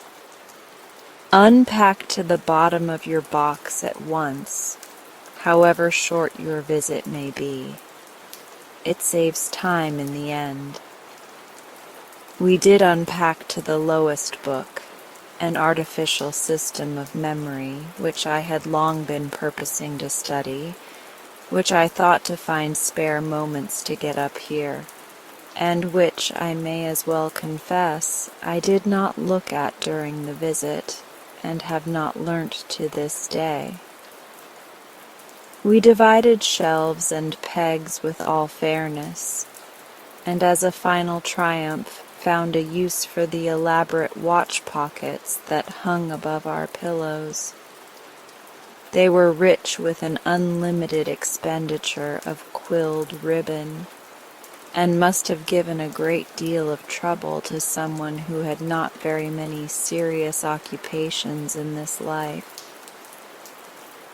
Fatima and I wished that we had watches to put in them, till the happy thought suddenly struck one of us that we could keep in them our respective papers of good habits. Bedford came in whilst we were in the midst of our labors, and warmly begged us to leave everything to her, as she would put our things away for us. The red-haired young lady had sent her, and she became a mainstay of practical comfort to us during our visit. She seemed a haven of humanity after the conventions of the drawing-room. From her we got incidental meals when we were hungry, spirits of wine when Fatima's tooth ached, warnings when we were near to being late for breakfast, little modern and fashionable turns to our hair and clothes, and familiar anecdotes of this household and of others in which she had lived. I remember her with gratitude. Miss Lucy came home before our putting away was fairly finished, and we had tea with her in the schoolroom. She was a slight, sharp, lively young lady, looking older than 15 to us, rather pretty and very self-possessed. She scanned us from head to foot when we first met, and I felt as if her eyes had found defects innumerable, which seemed the less likely as she also was short-sighted. As her governess was away visiting a sick relative, Miss Lucy did the honors of the schoolroom. She was cold and inattentive at first, became patronizing at tea, and ended by being gracious. In her gracious mood she was both affectionate and confidential. She called us "my dear girls," put her arms round us as we sat in the dark, and chattered without a pause about herself, her governesses, her sister, and her sister's husband. "A wedding in the house," she observed, "is very good fun, particularly if you take a principal part in it. I was chief bridesmaid, you know, my dear girls. But I'll tell you the whole affair from the first. You know I had never been bridesmaid before, and I couldn't make up my mind about how I should like the dresses, etc., etc. And we had got no further in the story than Miss Lucy's own costume, when we were called to dress and go downstairs. "What are you going to put on?" she asked, balancing herself at our door and peering in. "White muslin," we said with some pride, for they were new frocks and splendid in our eyes. "I have had so many muslins. I am tired of them," she said. "I shall wear a pink silk tonight. The trimming came from London. Perhaps I may wear a muslin tomorrow. I have an Indian one. But you shall see my dresses tomorrow, my dear girls." With which she left us, and we put on our new frocks, which were to be the evening dresses of our visit, in depressed spirits. This was owing to the thought of the pink silk, and of the possibility of a surfeit of white muslin. During the evening we learnt another of Miss Lucy's peculiarities. Affectionate as she had been when we were alone together, she was no sooner among the grown-up young ladies downstairs than she kept with them as much as she was permitted, and seemed to forget us altogether. Perhaps a fit of particularly short sight attacked her, for she seemed to look over us, away from us, on each side of us, anywhere but at us, and to be quite unconscious of our existence. The red-haired young lady had made her fetch us a large scrapbook, and we sat with this before our eyes and the soft, monotonous chit-chat of our hostess in our ears as she talked and worked with some elder ladies on the sofa. It seemed a long gossip with no particular end or beginning, in which tatting, trimmings, military distinction, linens, servants, honorable conduct, sentiment, settlements, expectations, and bath waters were finely blended. From the constant mention of Cecilia and the dear Major, it was evident that the late wedding was the subject of discourse. Indeed, for that matter, it remained the prime topic of conversation during our stay. Cecilia and the dear Major were at Bath, and their letters were read aloud at the breakfast table. I remember wondering at the deep interest that all the ladies seemed to take in the bride's pretty flow of words about the fashions, the drives, and the pump room, and the long lists of visitors' names. This, too, without any connection between the hearers and the people and places mentioned. When anybody did recognize a name, however, about which she knew anything, it seemed like the finding of a treasure. All the ladies bore down upon it at once, dug up the family history to its farthest known point, and divided the subject among them. Miss Lucy followed these letters closely, and remembered them wonderfully, though, as I afterwards found, she had never seen Bath, and knew no more of the people mentioned than the little hearsay facts she had gathered from former letters. It is a very useful art, my dear Ida, and one in which I have sadly failed all my life, to be able to remember who is related to whom, what watering place such a family went to the summer before last, and which common friends they met there, etc. But, like other arts, it demands close attention, forbids daydreaming, and takes up a good deal of time. "Wasn't it odd," said Miss Lucy one morning after breakfast, "that Cecilia and the Major should meet those Hicksons?" "Who are the Hicksons?" I asked.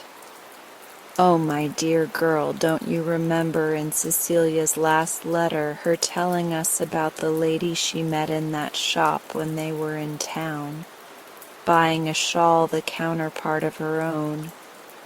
And it seems so odd they should turn up in Bath and be such nice people. Don't you remember Mamma said it must be the same family as that Colonel Hickson who was engaged to a girl with one eye, and she caught the smallpox and got so much marked and he broke it off? Smallpox and one eye would look very ugly," Fatima languidly observed, and this subject drifted after the rest.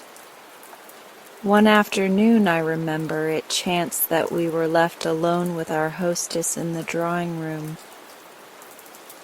No one else happened to be in the way to talk to, and the good lady talked to us. We were clever girls for our age, I fancy, and we had been used to talk a good deal with our mother. At any rate, we were attentive listeners, and I do not think our hostess required much more of us. I think she was glad of anybody who had not heard the whole affair from beginning to end, and so she put up her feet on the sofa and started afresh with the complete history of her dear Cecilia from the cradle, and had gone on to the Major, his military exploits abroad, his genteel connections at home, and the tendency to gout in the family which troubled him at times, and was a sad anxiety to her dear child when visitors were announced. Our intelligent attention had gained favor for us, and we were introduced to these ladies as daughters of a very dear friend of mine, whom I have not seen for years, on which one lady gave a sweet glance and a tight smile and murmured, "So pleasant to renew acquaintance in the children," and the other ladies gave sweet glances and tight smiles also, and echoed, "So pleasant." "Such sensible girls," said our hostess, as if we were not there, "like women of 50, so like their dear mother, such treasures to my little Lucy. You know she has lost her dear sister," etc., etc. For then the ladies drew together, and our hostess having got a fresh audience, we retired to distant armchairs, a good deal bewildered. But to return to our first evening. Miss Lucy and we retired together, and no sooner had the drawing-room door closed behind us than she wound her arms round our waists, and became as devoted as if we had been side by side the whole evening. "I'll tell you what I'll do, my dear girls," she said when we reached our room. "I'll come and sleep with you. There's lots of room for 3, and then I can go on about Cecilia's affair, and if we don't finish tonight, we can go on tomorrow morning before we get up. I always wake early, so I can call you. I'll come back when I'm ready for bed." And she vanished. We were in bed when she returned. Her hair had been undergoing some wonderful process, and was now stowed away under a large and elaborate nightcap. "Bedford was so slow," said she, "and then, you know, I got into bed and let her tidy the room, and then when she was fairly gone, out I got, and here I am. We shall be as comfortable as possible. I'll be in the middle, and then I can have you on each side of me, my dear girls." And in she sprang. "Did you notice this?" she asked, holding up her hand and pointing out the edging on the sleeve of her night dress. "It's a new pattern. Do you know it? Oh, my dears, the yards and yards of tatting that Cecilia had for her trousseau. Fatima and I were not rich in tatting edges, and rejoiced when the conversation took another turn. About the proposal," she rambled on.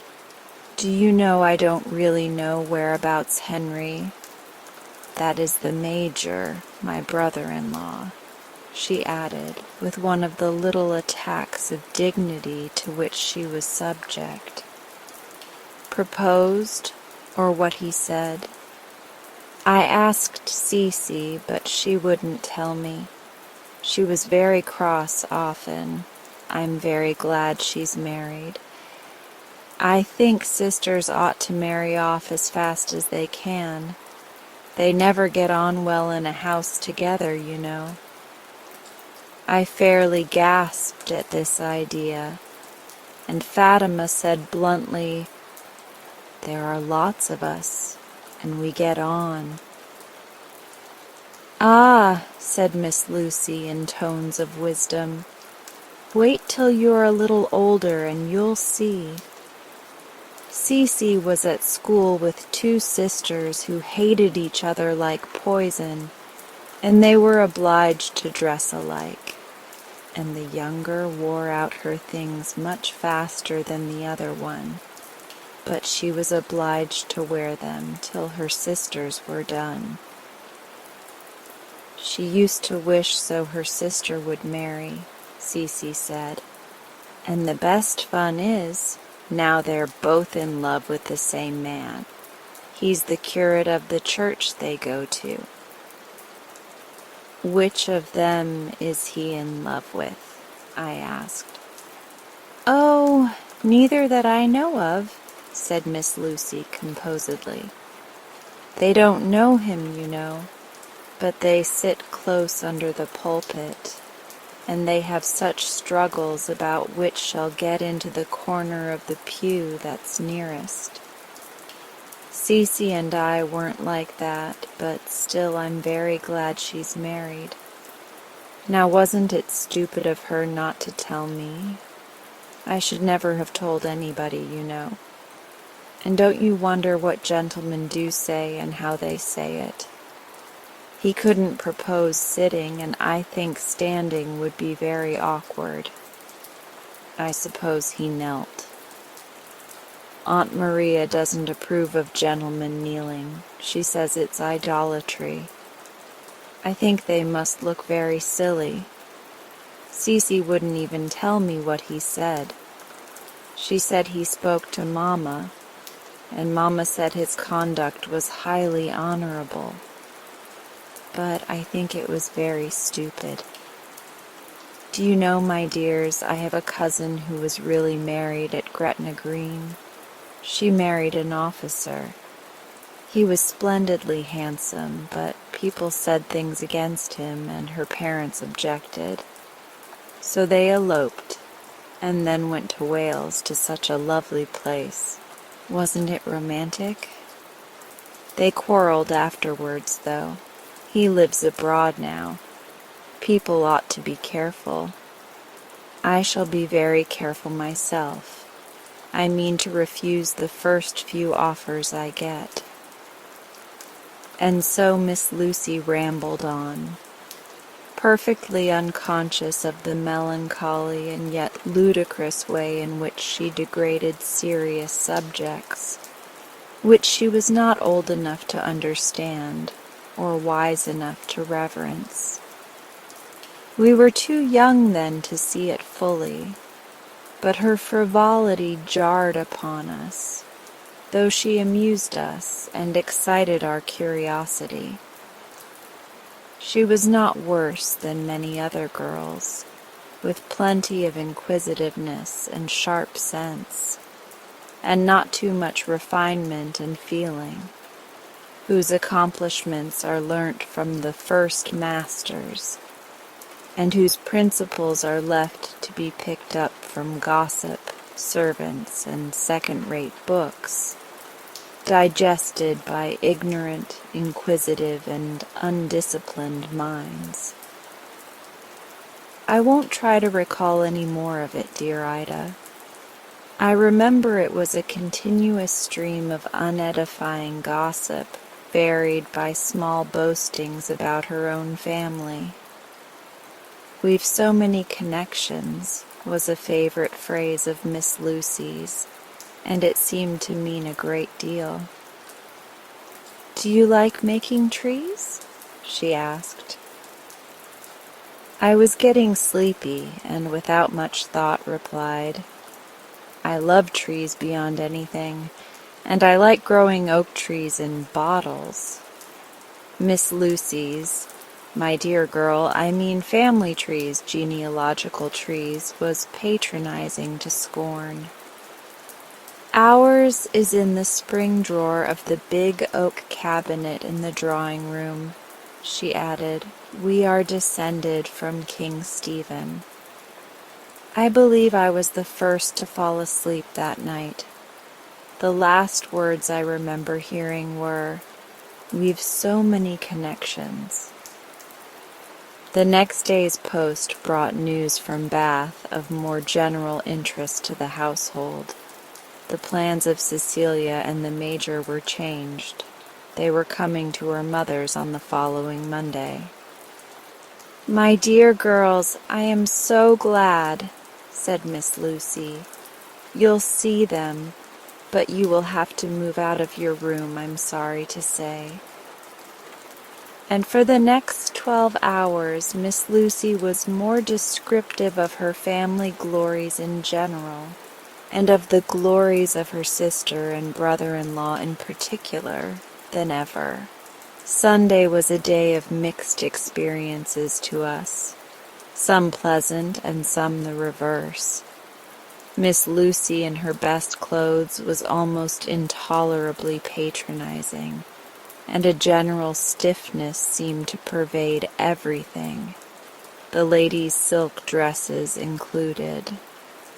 After breakfast we dawdled about till it was time to dress for church, and as most of the ladies took about 5 minutes more than they had allowed for, it seemed likely that we should be late. At the last moment Miss Lucy lost her prayer book, and it was not till another 5 minutes had gone in the search that she remembered having left it in church the Sunday before. This being settled, we all stowed away in the carriages and drove off. It was only a short drive, but when we came in sight of the quaint little church there was no sound of bells, and it became evident that we were late. In the porch we shook out our dresses. The Irishman divided the burden of prayer books he had been gallantly bearing. Our hostess turned back from the half-open door to say in a loud and encouraging whisper, "It's only the confession," and we swept up the little church into a huge square pew. My dear Ida, I must tell you that we had been brought up to have a just horror of being late for service, this being a point on which my father was what is called very particular. Fatima and I therefore felt greatly discomposed by our late and disturbing entrance, though we were in no way to blame. We had also been taught to kneel during the prayers, and it was with a most uncomfortable sensation of doubt and shamefacedness that we saw one lady after another sit down and bend her bonnet over her lap, and hesitated ourselves to follow our own customs in the face of such a majority. But the red-haired young lady seemed fated to help us out of our difficulties. She sank at once on her knees in a corner of the pew, her green silk falling round her. We knelt by her side, and the question was settled. The little Irishman cast a doubtful glance at her for a moment, and then sat down, bending his head deeply into his hat. We went through a similar process about responding, which did not seem to be the fashion with our hostess and her friends. The red-haired young lady held to her own customs, however, and we held with her. Our responses were the less conspicuous, as they were a good deal drowned by the voice of an old gentleman in the next pew. Diversity seemed to prevail in the manners of the congregation. This gentleman stood during prayers, balancing a huge prayer book on the corner of the pew, and responding in a loud voice, more devout than tuneful, keeping exact time with the parson also, as if he had a grudge against the clerk and felt it due to himself to keep in advance of him. I remember, Ida, that as we came in he was just saying, "Those things which we ought not to have done," and he said it in so terrible a voice, and took such a glance at us over his gold-rimmed spectacles, that I wished the massive pulpit hangings would fall and bury my confusion. When the text of the sermon had been given out, our hostess rustled up and drew the curtains well round our pew. Opposite to me, however, there was a gap through which I could see the old gentleman. He had settled himself facing the pulpit, and sat there gazing at the preacher with a rigid attention which seemed to say, "Sound doctrine, if you please. I have my eye on you." We returned as we came. "Is there afternoon service?" I asked Miss Lucy. "Oh, yes," was the reply. "The servants go in the afternoon." "Don't you?" I asked. "Oh, no," said Miss Lucy. "Once is enough. You can go with the maids if you want to, my dears," she added, with one of the occasional touches of insolence in which she indulged. Afternoon arrived, and I held consultation with Fatima as to what we were to do.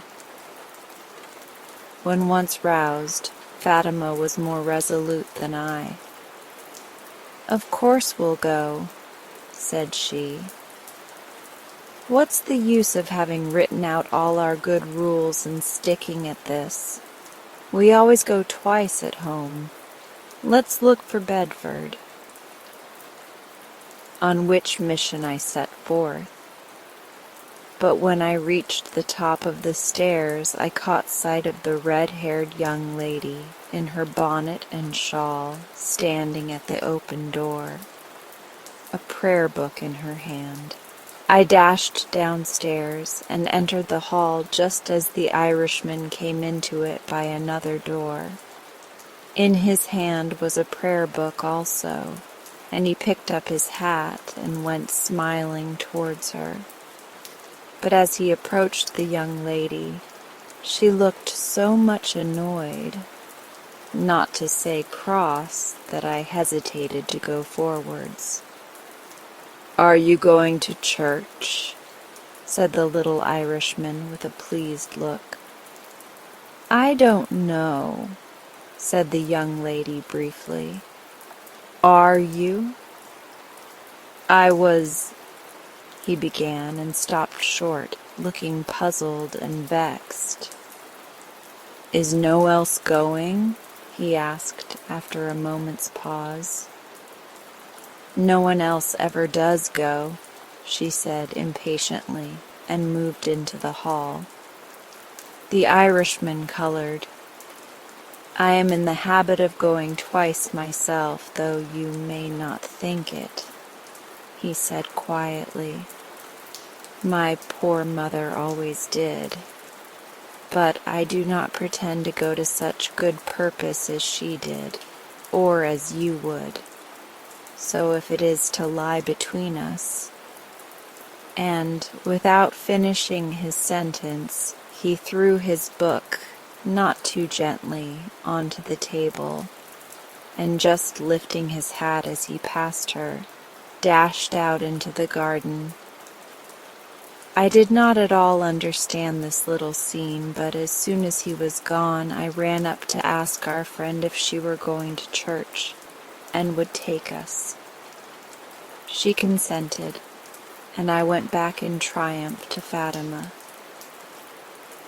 As there was no time to lose, we dressed quickly enough, so that I was rather surprised when we went down to find the Irish gentleman, with his face restored to its usual good humor, standing by our friend and holding her prayer book as well as his own. The young lady did not speak, but, cheerfully remarking that we had plenty of time before us, he took our books also, and we all set forth. I remember that walk so well, Ida. The hot, sweet summer afternoon, the dusty plants by the pathway, the clematis in the hedges. I put a bit into my prayer book, which was there for years. the grasshoppers and flies that our dresses caught up from the long grass, and which reappeared as we sat during the sermon. The old gentleman was in his pew, but his glance was almost benevolent, as in good time we took our places. We literally followed his example with much heartiness in the responses, and if he looked over into our pew during prayers, and from his position he could hardly avoid it, he must have seen that even the Irishman had rejected compromises, and that we all knelt together. There was one other feature of that service not to be forgotten. When the sermon was ended and I had lost sight of the last grasshopper in my hasty rising, we found that there was to be a hymn. It was the old custom of this church so to conclude evening prayer. No one seemed to use a book. It was Bishop Ken's evening hymn, which everyone knew, and I think everyone sang. But the feature of it to us was when the Irishman began to sing. From her startled glance, I think not even the red-haired young lady had known that he possessed so beautiful a voice. It had a clearness without effort, a tone, a truth, a pathos such as I have not often heard. It sounded strangely above the nasal tones of the school children and the scraping of a solitary fiddle. Even our neighbor, who had lustily followed the rhythm of the tune, though without much varying from the note on which he responded, softened his own sounds and turned to look at the Irishman, who sang on without noticing it, till in the last verse he seemed disturbed to discover how many eyes were on him. Happily, self-consciousness had come too late. The hymn was ended. We knelt again for the benediction and then went back through the summer fields. The red-haired young lady talked very little. Once she said, "How is it we have never heard you sing?" To which the Irishman replied, "I don't understand music. I sing by ear, and I hate company performances. I will sing to you whenever you like." "Mary," said Fatima, when we were in our room again, "I believe those two will marry each other some day." "So do I," I answered, "but don't say anything about it to Lucy." "No, indeed," said Fatima warmly. So we kept this idea sacred from Miss Lucy's comments.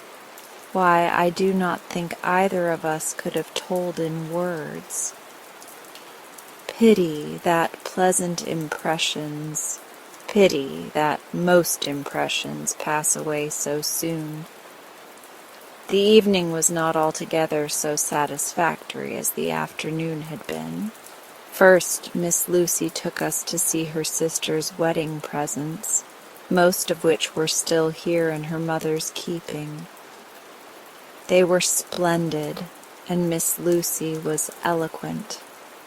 From them we dawdled on into her room, where she displayed her own treasures, with a running commentary on matters of taste and fashion, which lasted till it was time to dress for the evening, when she made the usual inquiry, "What shall you put on tonight, my dear girls?" And we blushed to own that there was nothing further of our limited toilettes to reveal. In the drawing-room, similar subjects of conversation awaited us. Our hostess and her friends did not seem to care much for reading, and as they did not work on Sunday evening, they talked the more. The chatter ran chiefly upon the bath fashions, and upon some ball which had been held somewhere, where somebody had been dressed after a manner that it appeared needful to protest against, whilst somebody else, a cousin of our hostess, was at all points so perfectly attired that it seemed as if she should have afforded ample consolation for the other lady's defects.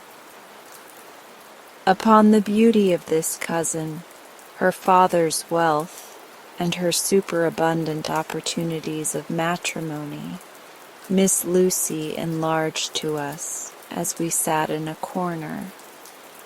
Another of her peculiarities, by the by, was this. By her own account, all her relatives and friends were, in some sense, beautiful.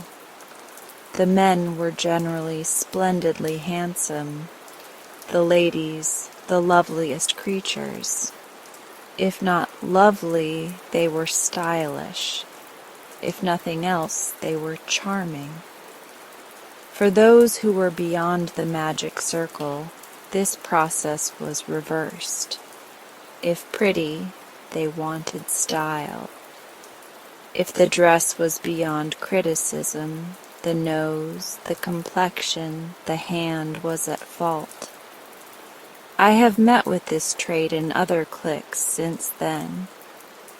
My dear Ida, I wish to encourage no young lady of the hoydenish age of 13 in despising nice dressing and pretty looks and manners, or in neglecting to pick up any little hints which she may glean in such things from older friends.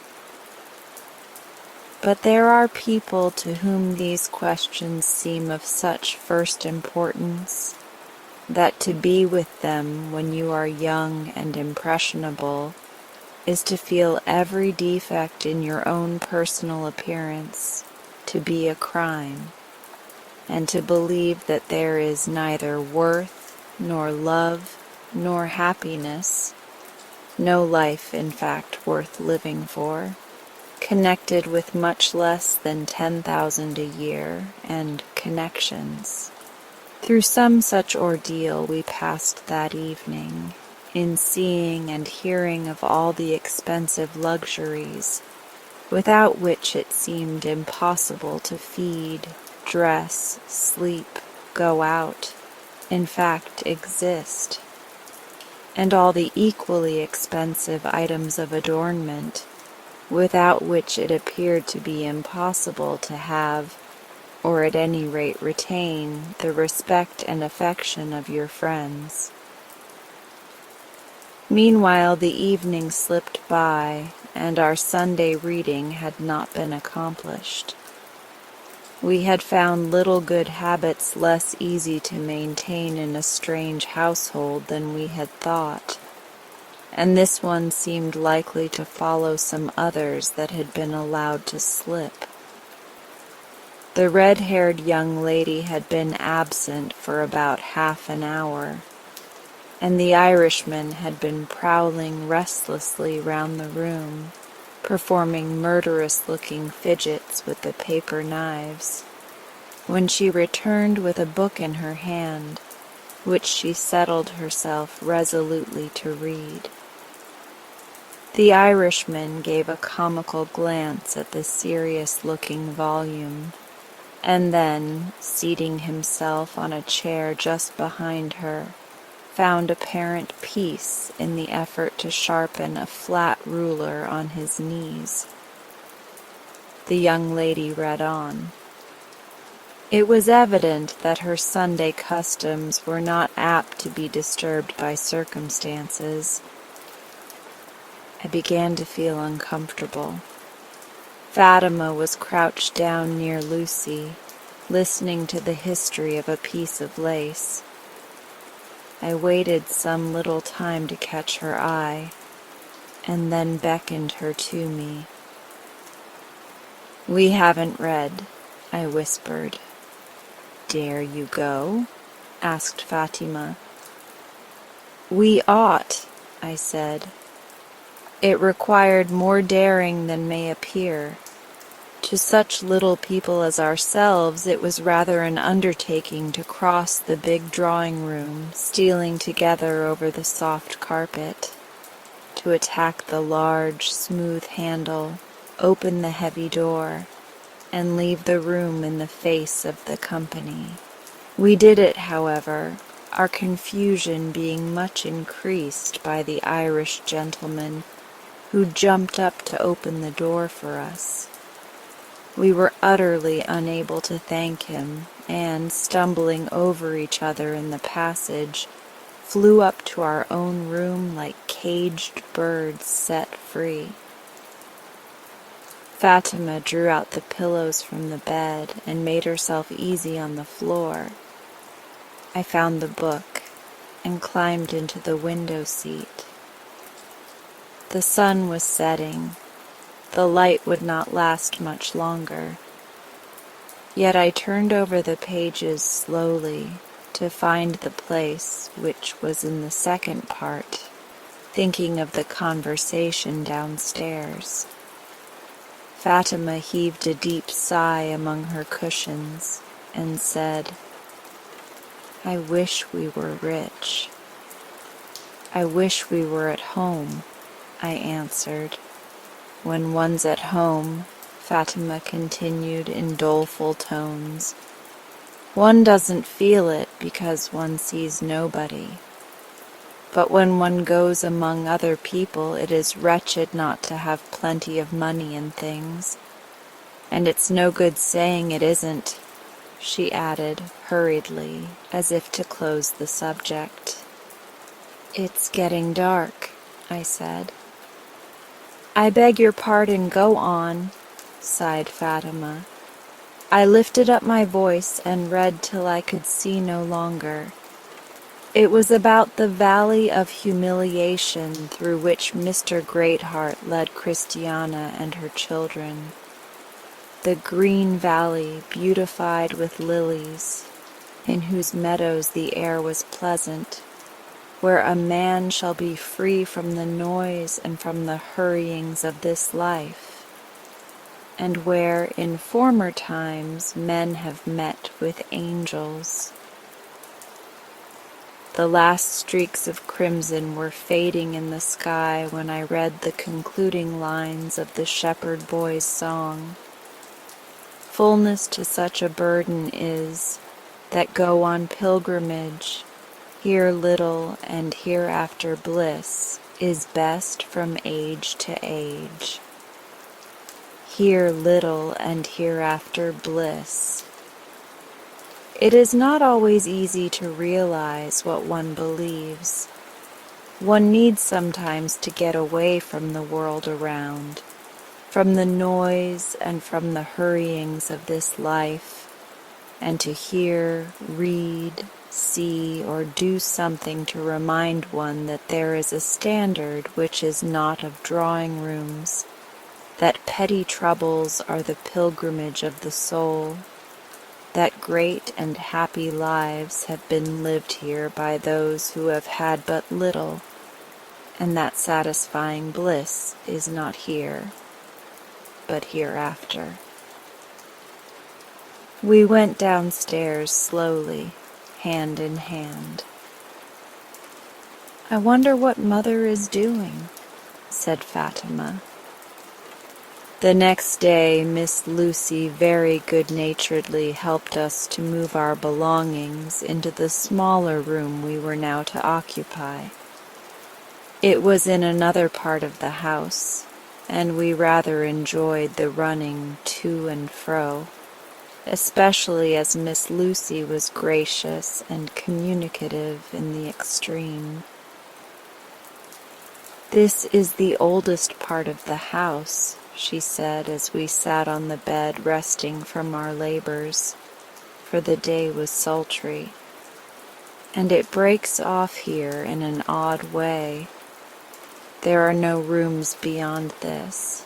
There were some that matched the other side of the house, but they were pulled down."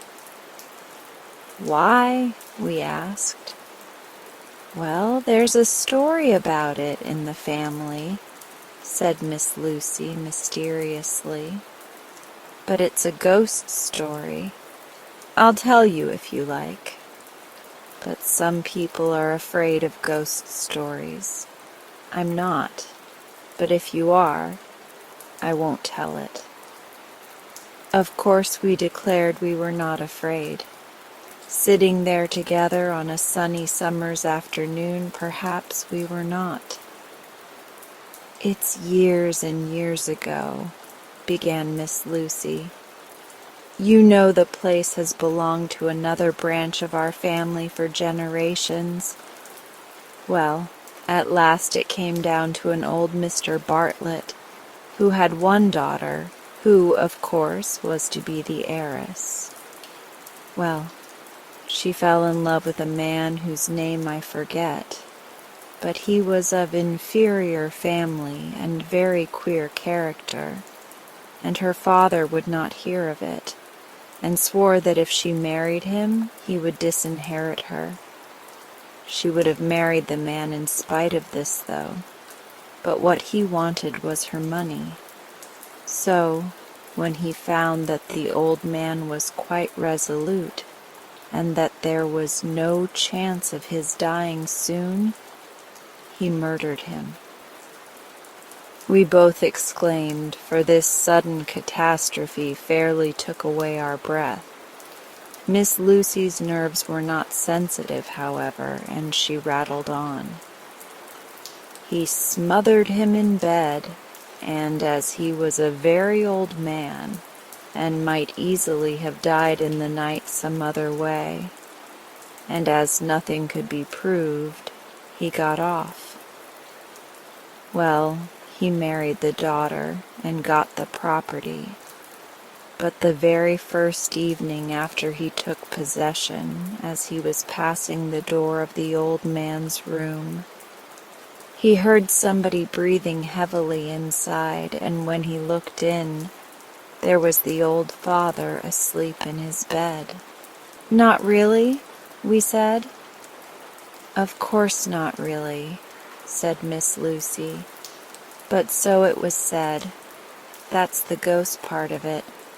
Well, do what he would, he never could get rid of the old man, who was always there asleep. So he pulled the rooms down, and at last he went abroad.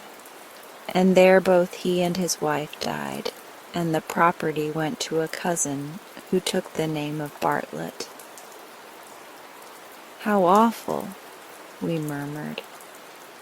But Miss Lucy laughed and told us other family anecdotes, and the ghost story somewhat passed from our minds, especially as a little later we heard wheels, and peeping from the landing window beheld a post-chaise drive up. "It's Cecilia!" screamed Miss Lucy, and left us at once. I may as well say here, my dear Ida, that Cecilia and the Major proved altogether different from our expectations. Cecilia, in traveling gear, taking off an old bonnet, begging for a cup of tea, and complaining in soft accents that butter was a halfpenny a pound dearer in Bath than at home, seemed to have no connection with that Cecilia into the trimmings of whose dresses banknotes had recklessly dissolved. The Major, an almost middle-aged man of roughish exterior in plain clothes, pulling his mustache over a letter that had arrived for him, dispelled our visions of manly beauty and military pomp even more effectually.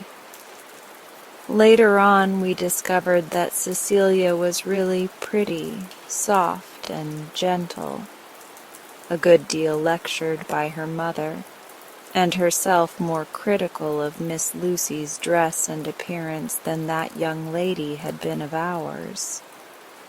The Major proved kind and sensible. He was well-to-do, and had expectations, which facts shed round him a glory invisible to us. They seemed a happy couple, more like the rest of the world than we had been led to suppose. The newcomers completely absorbed our attention during the evening, and it was not till we were fairly entering the older part on the house on our way to bed that the story of the old man's ghost recurred to my mind.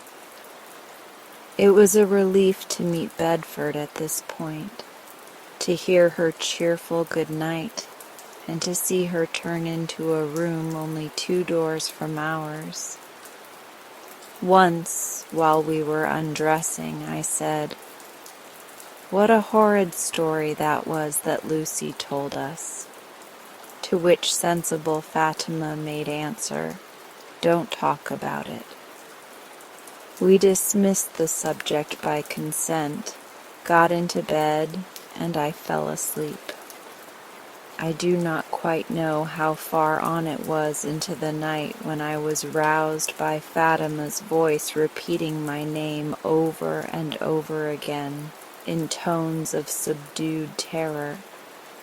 I know nothing more irritatingly alarming when one is young and nervous than to be roused thus by a voice in which the terror is evident and the cause unknown. "What's the matter?" I asked. "Don't you hear?" gasped Fatima in a whisper. If she had said at once that there was a robber under the bed, a burglar at the window, or a ghost in the wardrobe, I should have prepared for the worst, and it would have been less alarming than this unknown evil. "I hear nothing," I said pettishly. "I wish you'd go to sleep, Fatima." "There, now," said Fatima. I held my breath, and in the silence heard distinctly the sound of someone snoring in an adjoining apartment.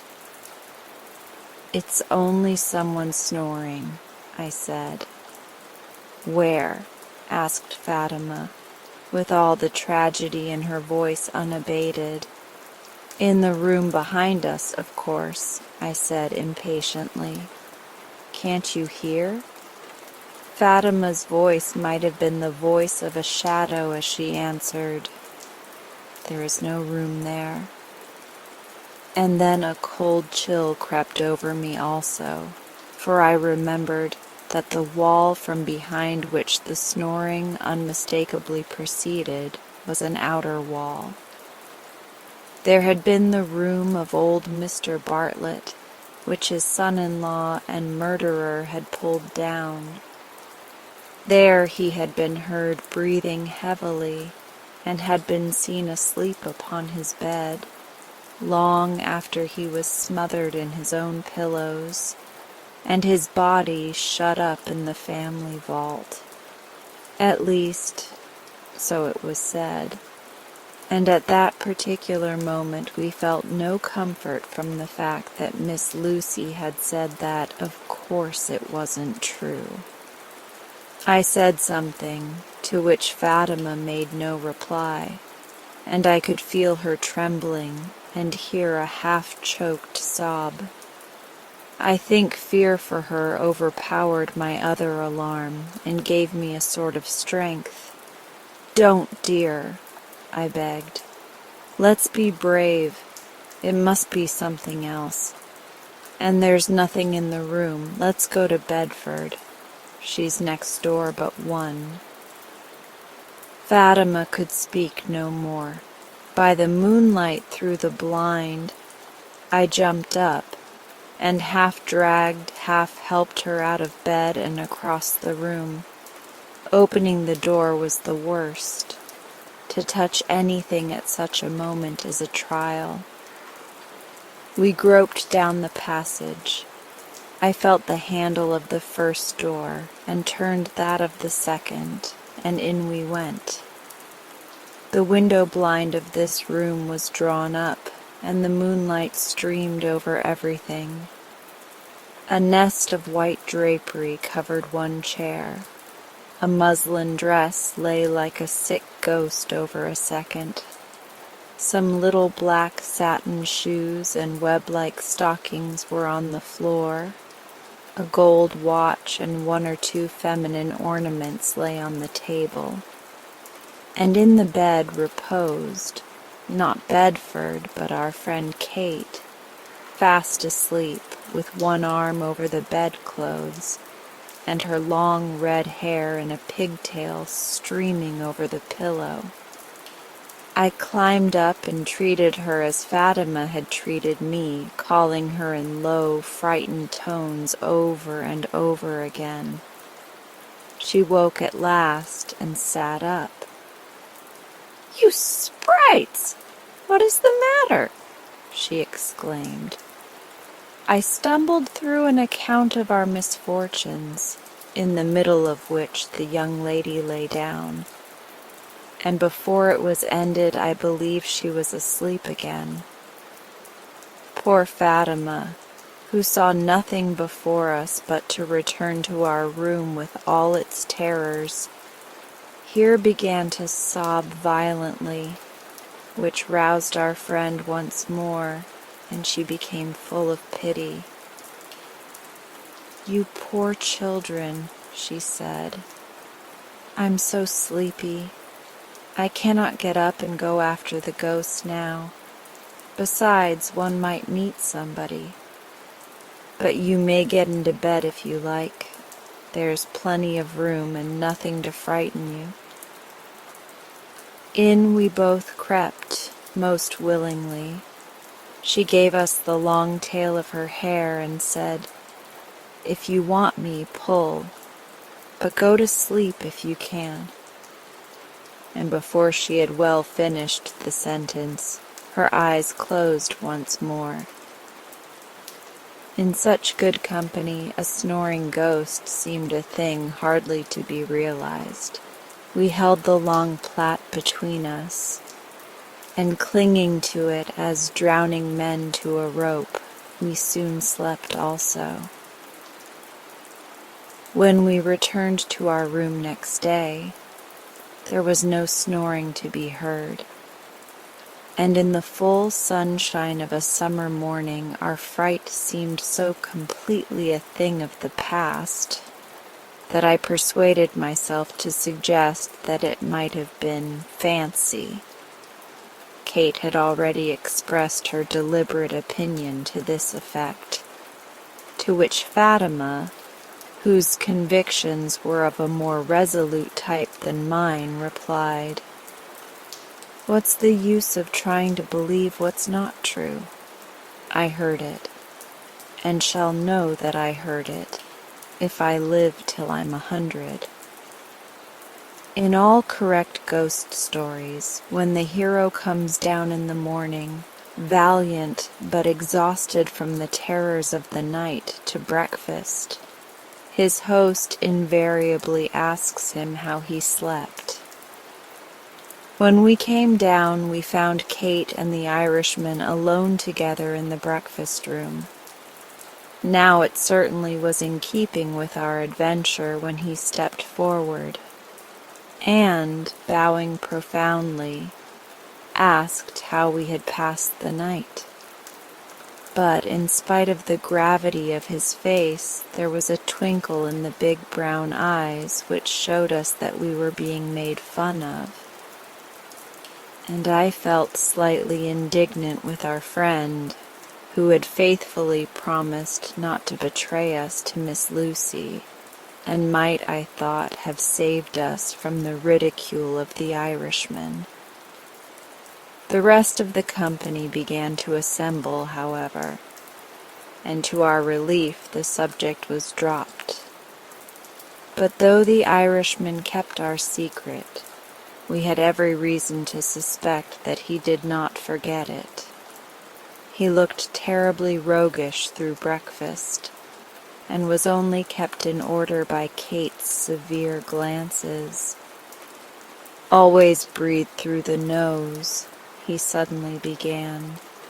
It moderates the severity of the air, is less trying to the lungs, and prevents snoring. Very true, said the Major, who was sensible and liked instructive observations. It may be laid down as an axiom, continued the Irishman gravely, that the man who snores is sure to disturb somebody, and also that the man who doesn't snore till he dies is not likely to live to be a snoring ghost when he is dead. Kate looked daggers. The Major laughed and said, "Let me give you some beef." When he didn't understand a remark, he always laughed, and generally turned the conversation to eatables, in which he was pretty safe. For food is common ground, and a slight laugh answers most remarks, unless at a serious meeting or a visit of condolence. A little later the Irishman asked, "What's the origin of the expression to stir up with a long pole?" which turned the conversation to wild beasts. But he presently inquired, "What's the meaning of putting a thing up the spout?" "Pawning it," said the Major promptly. "People pawn their family jewels sometimes," said Pat. "Did you ever hear of anybody pawning the family ghosts?" he asked, suddenly turning to me.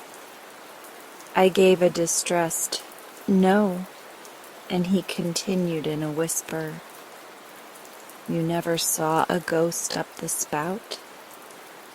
But before I could answer, he caught Kate's eye, and making a penitent face, became silent. We were in the drawing-room after breakfast, when the Irishman passed the window outside, whistling Kathleen Mavourneen. We were sitting at Kate's feet, and she got up, and whispering, "He's got something to show you, but he wouldn't let me tell," went out into the garden, we following her. There we found the Irishman with a long pole, which he was waving triumphantly in the air. He bowed as we approached.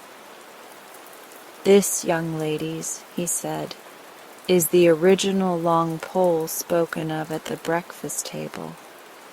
With this I am about to stir up and bring forth for your inspection the living and identical ghost whose snoring disturbed your repose last night." The little Irishman's jokes reassured me. I guessed that he had found some clue to our mysterious noise, but with Fatima it was otherwise. She had been too deeply frightened to recover so easily. She clung tremblingly to me as I was following him and whispered, "I'd rather not." On her behalf I summoned courage to remonstrate. "If you please, sir," I said, "Fatima would rather not, and if you please, don't tease us any more." The young lady added her entreaties, but they were not needed. The good-natured little gentleman no sooner saw Fatima's real distress than he lowered his pole and sank upon his knees on the grass with a face of genuine penitence. "I am so sorry I've been tormenting you so," he exclaimed. "I forgot you were really frightened, and you see I knew it wasn't a ghost." "I heard it," murmured Fatima resolutely, with her eyes half shut.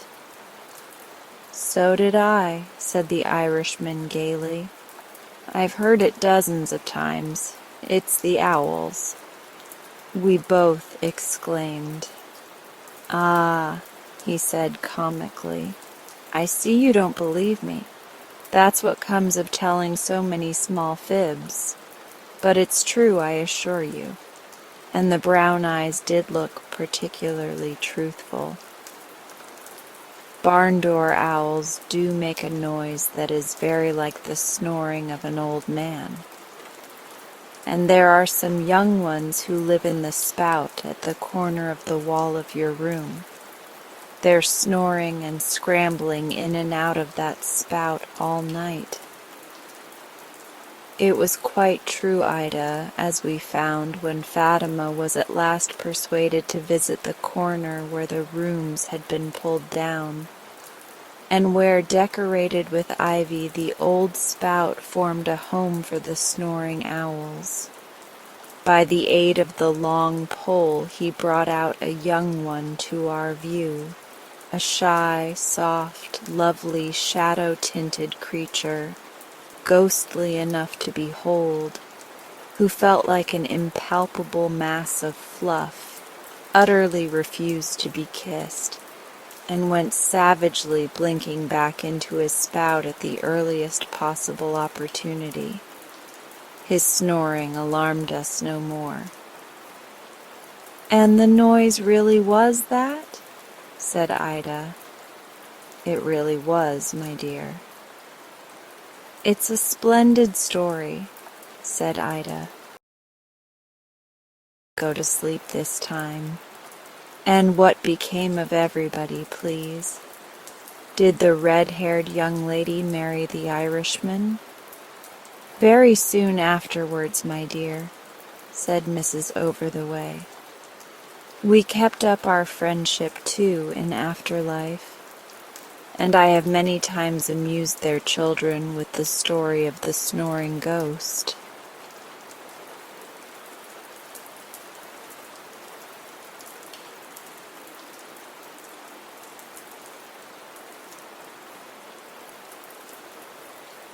And now, as we come to the end of this session, if you're still awake, I would like you to feel the calm you've created within yourself.